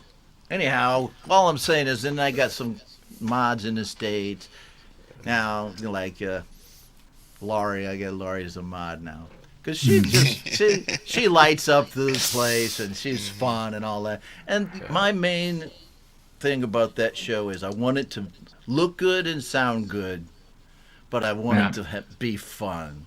I don't want it to be too dumb or anything, but it's pretty dumb sometimes. But I want it to be kind of intelligent enough about music. But then you got to have one of these shows where you just let go. So it's my show. Yep. That's my lame live. That's my show to because do whatever the hell I want. let's face it, on Hippie's show is a different kind of vibe. right? Yeah. Which is cool. I mean, it's a great vibe. I love Hippie Show. And then you got Thomas. Me, because I got nothing to lose, man. I try different stuff every week, Yeah, and I always wonder. I was introduced to this stuff by Mark going, "Hey, check out this guy. He's in Alaska and all this stuff." And I went up and got involved in that community, and then I think I got introduced to your program, and Mark had hit me to that, and then I found Thomas, and then I found Jade, and then I found who's the other dude from Australia? Pete Jones. Yeah. All right, and I have to wonder how many other like music communities are out there, because I just mentioned like 4 people. And there's how many people on our planet that have the fucking internet and can access YouTube? I just wonder if there aren't other ones out there that I have never heard of. Oh, and there are, and Yeah. Oh, yeah. that guy out there can tell you about a whole pile of them. Right. Yeah. Right. And part of my I'm interested in knowing what else is out there, but at the same time, I don't want to hear a bunch of shitty fucking music. I honestly, I'm way too honest. That's why I don't have a big, huge fucking YouTube channel. The skill that I have is offered to everybody, and people would love it if I was Lori and do what I do. I'd have 1 million subscribers. I guarantee it. But I'm not that way, and I don't have that personality. But I also don't want to listen or waste my time listening to a show that has music that is not. I don't care what style of music it is, but if it's bad, I'm not going to listen to it. I'm not going to waste my time. And I'm also not going to sit there and encourage people who are playing music that's not good, that no one needs to listen to. I'm not going to go sit there and tell them, "Oh, you're fucking awesome." Yes, you will. Yes, you will. No. I'm joking. No. I'm joking, man. No. No, I hear you, man. but- And sometimes that happens, so that people kind of give encouragement to people, not from a musical standpoint, but from more of a emotional support standpoint. Because Yeah. I got a lot of basket cases on my show. It's in my mods mostly. My mods.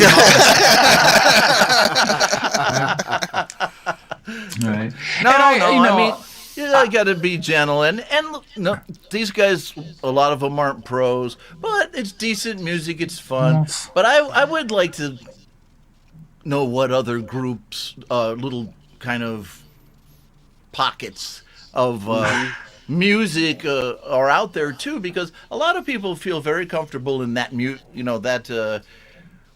environment you just described, Pete and Jade and everybody there.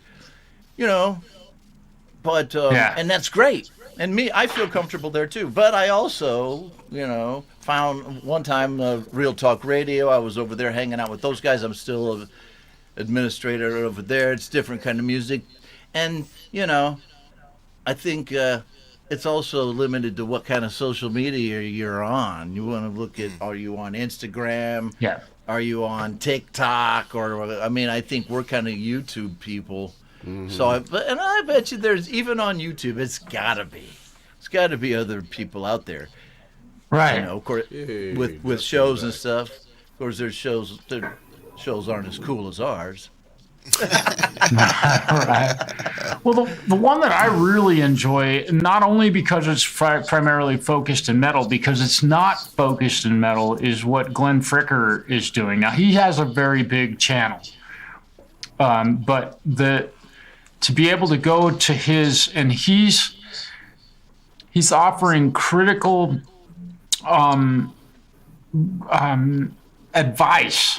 He's criticizing mixes. He's not criticizing the song. The song might completely suck. I mean, but he that aside from the point, he's like, your drums are mono. Why are your drums mono? The guitar's leaning to the right. Like stuff like that is I love that type of feedback from my own music, and to listen to other people's music. And most of the songs that get played on there, holy shit, there are some. I mean, and it's rap. Some of it's rap, some of it's EDM, some of it's funk, most of it's heavy metal or prog rock, whatever. Everybody says my music doesn't gent. Well, okay. You know, I mean, it's kind of funny how that goes down, but it's really fun. If you, So Glenn Fricker, right? Yeah. Spectre Media. Yeah, Spectre Media Group. Okay, so that's cool. So Look this him is up, also independent music. Yeah, it's Glenn all original. I mean, Glenn is interesting because over the years, Glenn, these changes. He was brutal. He was very brutal. He had his T-shirt, like the first T-shirt he ever made for his channel, said, "Your bass player's a cunt." Yeah. That was his statement. It's a dude with the kind of bald hair with long hair, bald up here. Canadian with long hair and a giant. He's got long hair.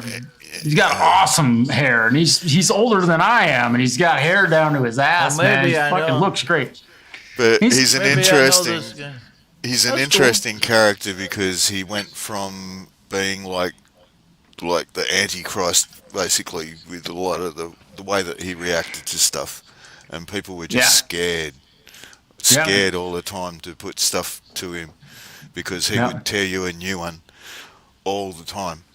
But he's taken his stuff from, because it used to be just heavy metal. That was it. It was only metal. You could never submit a track if it wasn't metal. To now he's like open to just about anything. But even though his personality and his character on camera is always over the top and pretty brutal, everything he says now tends to be pretty focused and stuff that you kind of want to hear. But yeah, not so. Used to be quite offensive a lot of the time, but if you think about guys like David Letterman or Howard Stern, those guys in the beginning, they were fucking brutal. Yeah, Howard Stern, man, he was cutting edge. Yeah. He had nothing to lose. He did. He was the beginning of the shock jocks, and then and then later on, to look at him now, man. Yeah, it's just like he could be. He could hosting be American on Good Morning or something. He could be on Good Morning America, with all those ladies. One thing that Glenn has, number one, he's got a huge audience. He's got a huge channel, 500,000+ subscribers. He hasn't hit the 1 million mark yet, and he's done it by doing that. But then he mellowed out a little bit, and then he started doing this Monday night mix reviews. Yeah. And if you want to have your song heard on his show, Streamlabs takes a payment, and you got to pay him $15 to have your show played on the song. $50. Yeah, right. $50, you go to the front of the line. $35, you take the top of the line. If you pay $50 over somebody that paid $35, you get you cut in front of them. He started doing this shit, and at one point in time, so he's making money doing this shit, and he's being honest and critical of mixes to help people not write better songs, but to produce their music in a thoughtful manner. And somebody posed a question, could you define good music in 3 sentences? Right? Now, for me to answer that question, given the communities that I've been involved with, I very easily could answer that question. Number one, tell a fucking story in the lyrics. Number two, play good musical parts, meaning chord progressions that are sensible and in time. Okay? There's my sentence number two. So tell a good story, play meaningful music, and play shit in time.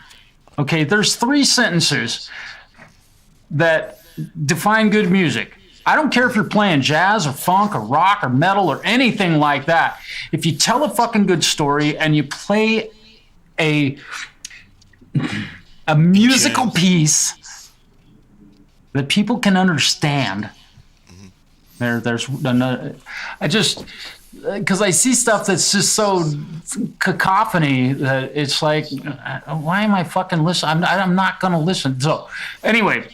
So does it have to be a complicated arrangement? No. I mean, say it's simple is better. Let's assume we're talking about the pop music or rock music song format. Does it have to be? Is it better if it's asymmetrical? Can it be like perfectly symmetrical as long as it's in time, meaningful chord progression? Right. And in we've been listening to what you just mentioned. We've been listening to from Taylor Swift for the last fucking 20 years, and she's one of the greatest songwriters and biggest musicians in the history of fucking music. Her tour just made more money than any tour ever, bar none.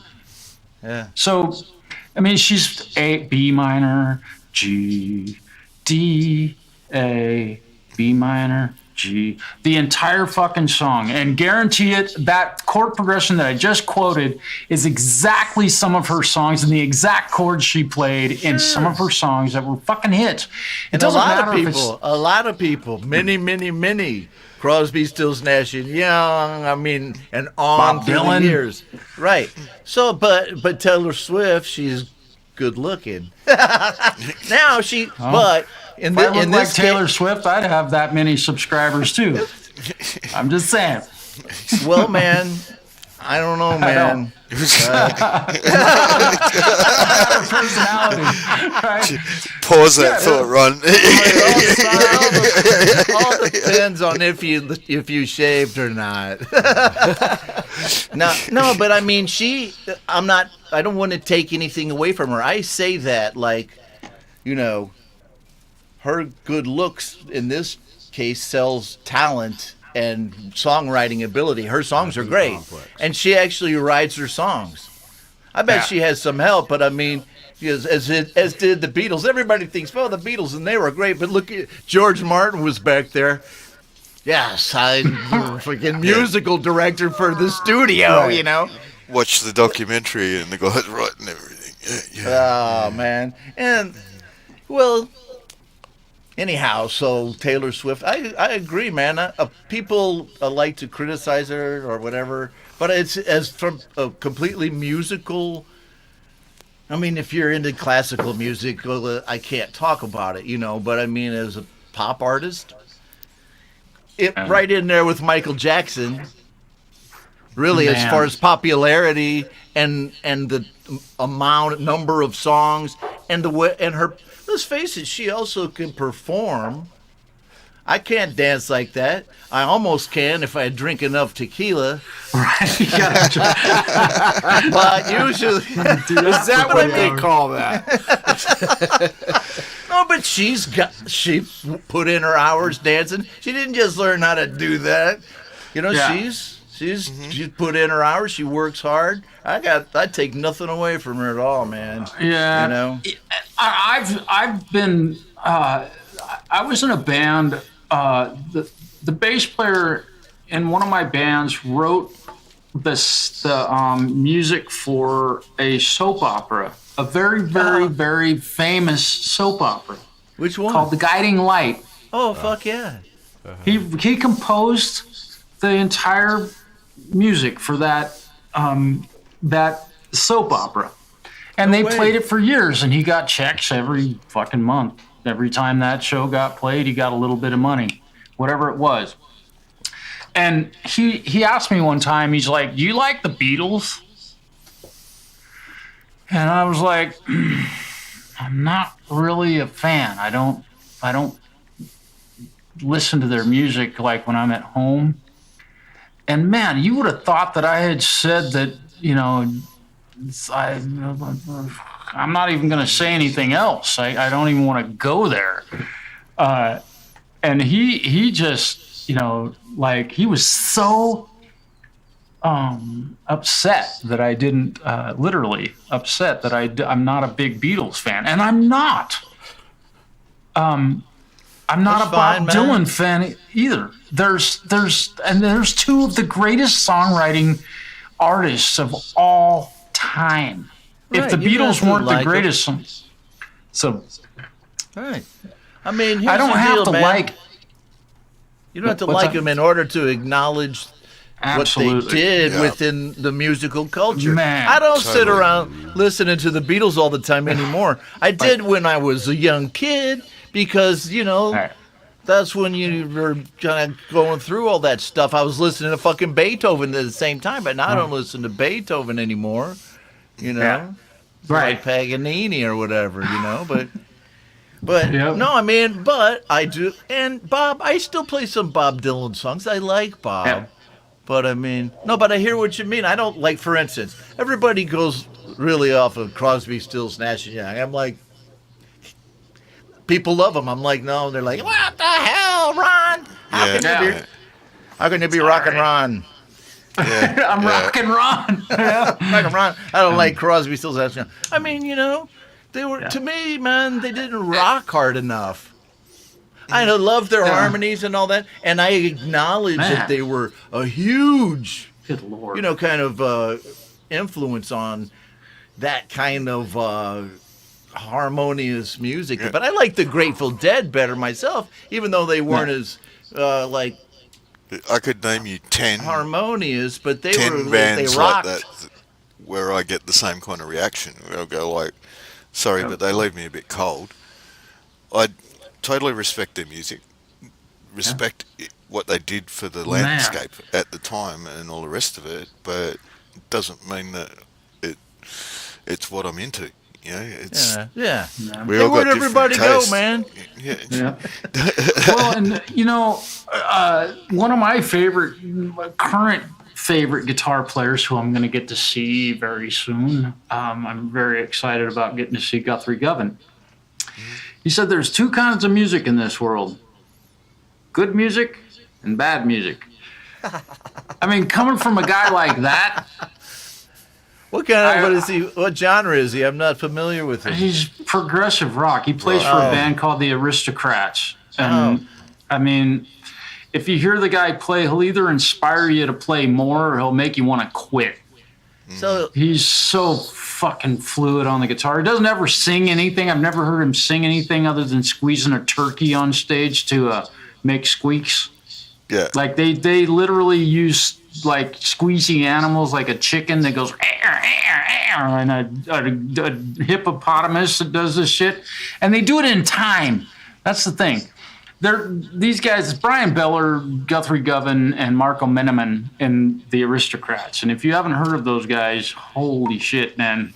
These guys are like, to me, prog rock is like the closest thing in pop music to symphony music. You know, it's Yeah. at that level of musical. You just got to have, but it's electronic weapons. I mean, instruments. yeah, Preston knows who Guthrie is.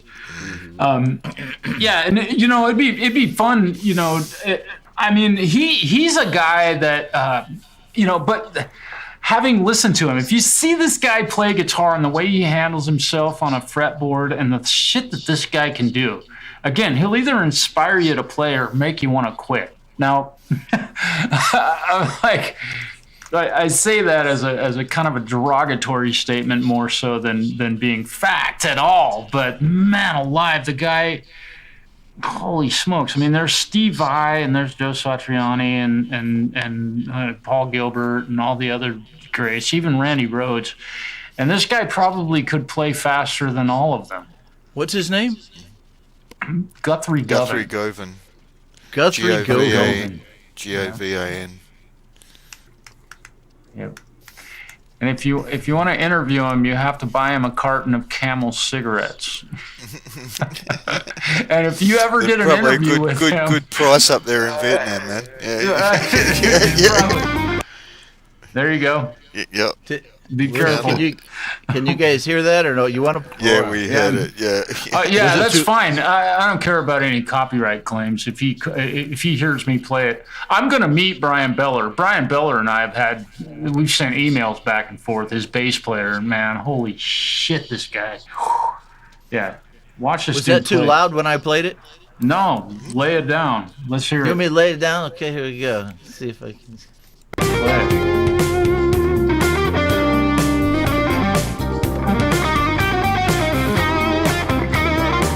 Hear it?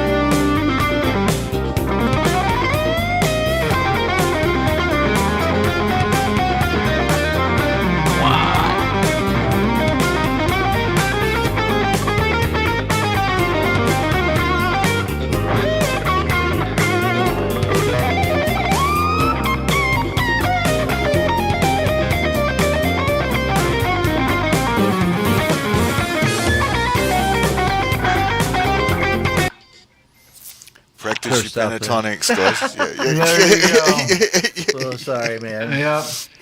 There's a little Guthrie for you. And Daniel, Frank Gambale. Gotta love another Aussie. That was Mr. Misrach said it almost exactly right, and Guthrie is pretty close to Frank Gambale. If you put those two on stage together, if you're not familiar with Frank Gambale, man, you gotta go look him up. Yeah. But I don't know. The thing about Guthrie, I heard about him about 10 years ago, probably, when the internet was like really, not as huge as it is even today. It was getting big, and I was like, holy shit, my buddy Pat Ryan, I played guitar with him. Pat was a fucking badass. He's like, you got to hear this guy. And I listened to it. I was like, oh, and probably that song, that was from 10 years ago, Ron. That was the first or second. The first thing that popped up on him was like an interview with him playing. But then this one was just him playing. I go, I don't know, and I don't want to disrupt your show, but I thought it was that. What genre would you call the music that he plays? Progressive jazz. It's fusion, Fusion, metal fusion, maybe. Now, for me, I bought a CD, the Aristocrats. I own two. I think I own two Aristocrats CDs, and their new record. Check this out. This is the special thing because I get to watch that guy that you just heard playing. Their record gets released on February 16th, and on the 16th of February, they're playing in Seattle, Washington. Grunge Central. Right? Right on the 17th, I get to watch them play in Portland, Oregon at Mississippi Studios, which is a very small club. And I have an extra ticket, by the way. It's just if anybody cares to know about that. I would love to fly. Let's see. So I'd have to go from tickets. Saigon to Seoul, Korea. So then I go back to like San Fran, and then he has to drive about 15 minutes. Yeah. You guys should go. Downtown. No, you guys should go. I know you're a private person, Marshall, but man, I'd love to see some videos of some of those things. Like you guys were talking about this gig of yours coming up. Oh man. Well, and we haven't even talked about it yet, but my plan is I'm hoping to stream my New Year's Eve show, which will be on December 31st. and Will it? that's gonna. Yeah, we're playing. Obviously, New Year's and Eve. then wait. Check the I calendar. think this is talking right now. Check the calendar. But the weekend of the on the 29th, tomorrow night, we're playing over in Walla Walla. So, All right. we haven't really talked Walla Walla. Say that 3 times fast. Right? That's actually where you go. You're playing in Walla Walla. Yeah. Walla Walla, Washington. Man, isn't Walla that Walla, one of the Washington. Walla Walla. places that the Chevy Chase went on National Lampoon's Vacation? Might have. I don't know. Well, the original know. Batman lived in Walla Walla, Washington. What's his name? The famous actor. I can see his face. Anyway, that's You where mean he's from. George Clooney? No, He was no, fucking Jack. Batman. Don't laugh No, at the me. black and white fucking Wait. Tilla TV Oh, Batman. you mean Adam West? Yes, Adam West. Adam West. Oh, From Walla baby, Walla, you Washington. just have to tell me, man. I got the fucking There shit you go. going. You got that. You got that memory. You look a lot like him, by the way. Which one?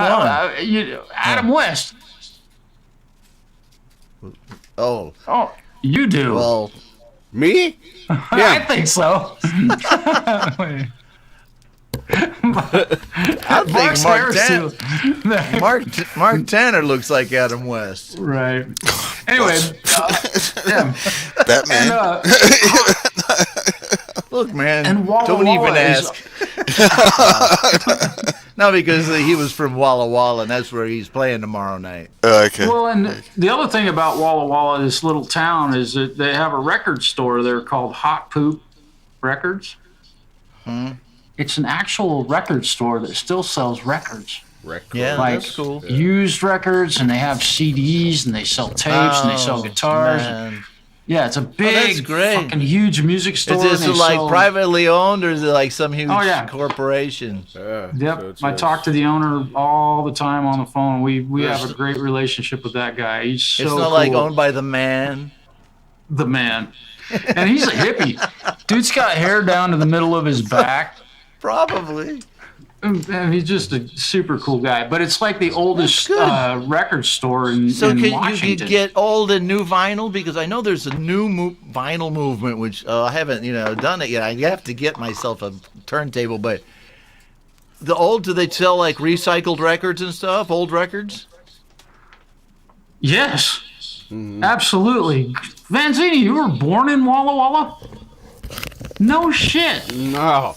Man, small world. You know the other cool thing about Walla Walla? Help me. There's a lot cool about it. Yeah, I was going to say. That's where that came from. Oh, the telly Yeah, came there from it is. Walla Walla. That Yep. body. You bought that one from there. Yep. Nice. No Yeah, they shit, have. man. Yeah, they have Walla Walla. God, that's a trip. Great Vanzini. I didn't know that. Hey, I mean, so of hey, course I didn't. Mark, I want to hear about the story because you're a freaking Aussie. How did you buy this in Walla Walla, which is in like way the fuck far away from you? I want to hear that story. It's just down the street You from ju- me, you so he- fucker. You didn't even knock on my door. So he holds up this beautiful guitar.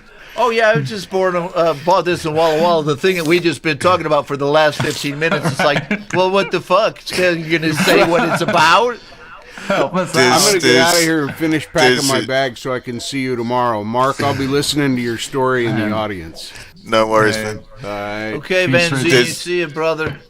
There's a YouTuber called Big D Guitars that specializes in teaching people how to finish guitars. Basically, it was all about. That was kind of how Marshall and I met. Was Marshall building guitars and doing some guitar finishing, and us like going backwards and forwards on different stuff we were doing because I was building stuff back then as well.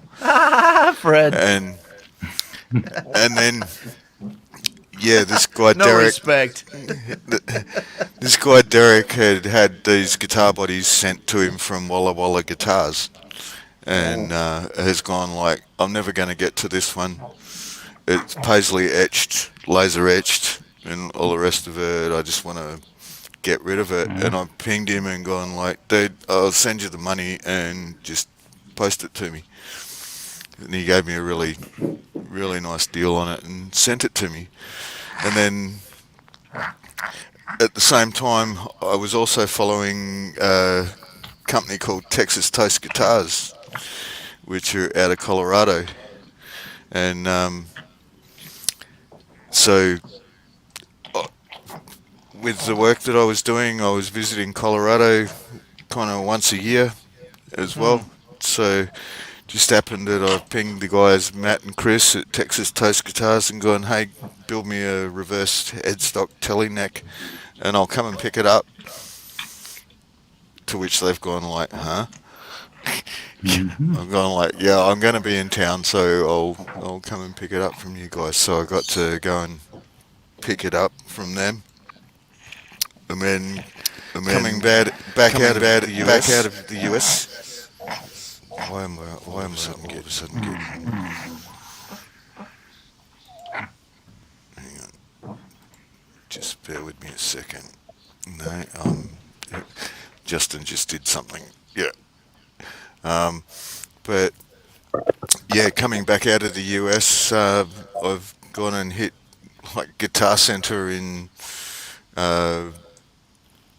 Venice Beach, whatever it is, out near LAX, and gone and bought Fender custom special or Texas special pickups and all the rest of it. So yeah, I kind of made a point every time I went to the US to try and pick up some kind of Fender, or it had to be something with a bolt-on neck, because I was never going to put a guitar in the hold of a big plane, because we know how that ends up.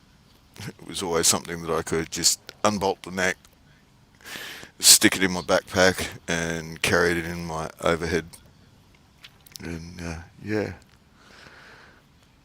that's kind of how that one came about. Cool, man. It's a beautiful guitar. It's a great story too. So, Those like, guys- as you were, go ahead there, Mark. I was going to say they build most of their guitars are Telecaster style guitars. Almost, I mean, I don't think I've ever seen anything different than one of those. But they build some very, very nice instruments, and the ones that I've played, and we had them for sale at our shop, and we just don't have a demographic that's going to buy a guitar that costs that kind of money. They're not cheap. Well, Can you that's say how what much? I was in. Well, they're in the thousands now. Yeah. But Yeah. I was incredibly lucky that was at the time that they were still like a custom parts place. So their big specialty was building bodies. Yep. But they had that one. they had the laser etching and all the rest of it. So Yeah. Oh, it's that- beautiful, man. It's like you can't buy freaking, those bodies anymore. Yeah. Yeah. It's like a country music deal almost, or or whatever. It doesn't matter. It's so Well, it's- beautiful. But you Who see was those was it Elvis's guitar player with the Scotty. the pink Scotty. the pink telly with Paisley all over it? Yeah. Well, there was a lot of those. I don't know as many of those country guitar Hey, Natalia. players as I should. And you know what, man? I was kind of not a country music fan for many, many years, and I missed out on some good fucking guitar players. Hi, Sith. Holy smokes. Holy Yeah, smokes. long time Great. no see, John. Yeah.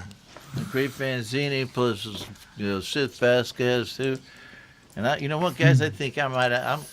I might have to go back downstairs for another. Yeah. Maybe I should Yeah. send Moon. Yeah, well, we've done a bit of a marathon. Yeah, we've been on for 3.5 hours now. Oh, have we? Yeah, Okay. Yeah, I think it's time for probably us to get going. We've had a really great discussion tonight, and Ron, I'm really grateful for you to stopping Yeah. in tonight. It was really Glad to do definitely it. brought some wonderful information to the show, and your stories are just fantastic, man. I really appreciate it. Glad to be here. And, you know, Mark, thanks for being here. And of course, Richard, you know, and Justin, Jampro Sound, you know, if you guys, and Sith, I know you just got here, but we've been on for quite a while. We're going to all probably, well, Mark's going to cook dinner and I'm going to go to fucking bed and Ron's going to go get drunk. Right. Take a nap. Yeah. But you know, thanks everybody for stopping in tonight, and we had a really fun time. We don't do this kind of stuff very often at all, and it's just really a fun night tonight. So Yeah, I very appreciate much it. fun. I'll hang out with you two guys anytime. Right. More than welcome to, man. Yeah. Yep. I love it, man. And with regard to the funk stuff, I probably should dig into that a little bit. So just so you know, Ron, you That'd be inspired so me fun, man. You Man, inspired funk's me. easy, but it's like anyway. See you guys Funk and later. easy, bro. Yeah. I'm gonna get the funk out of here. Yeah. Well, thanks. Get the funk out. Yeah. Yeah. All right, Ron. Thank you. Hey, thanks everybody for being here. We're all gonna go home. Yep. Nice. All the tricks. Have a good night. Happy New Year. Take care, everyone. Cheers. Bye bye.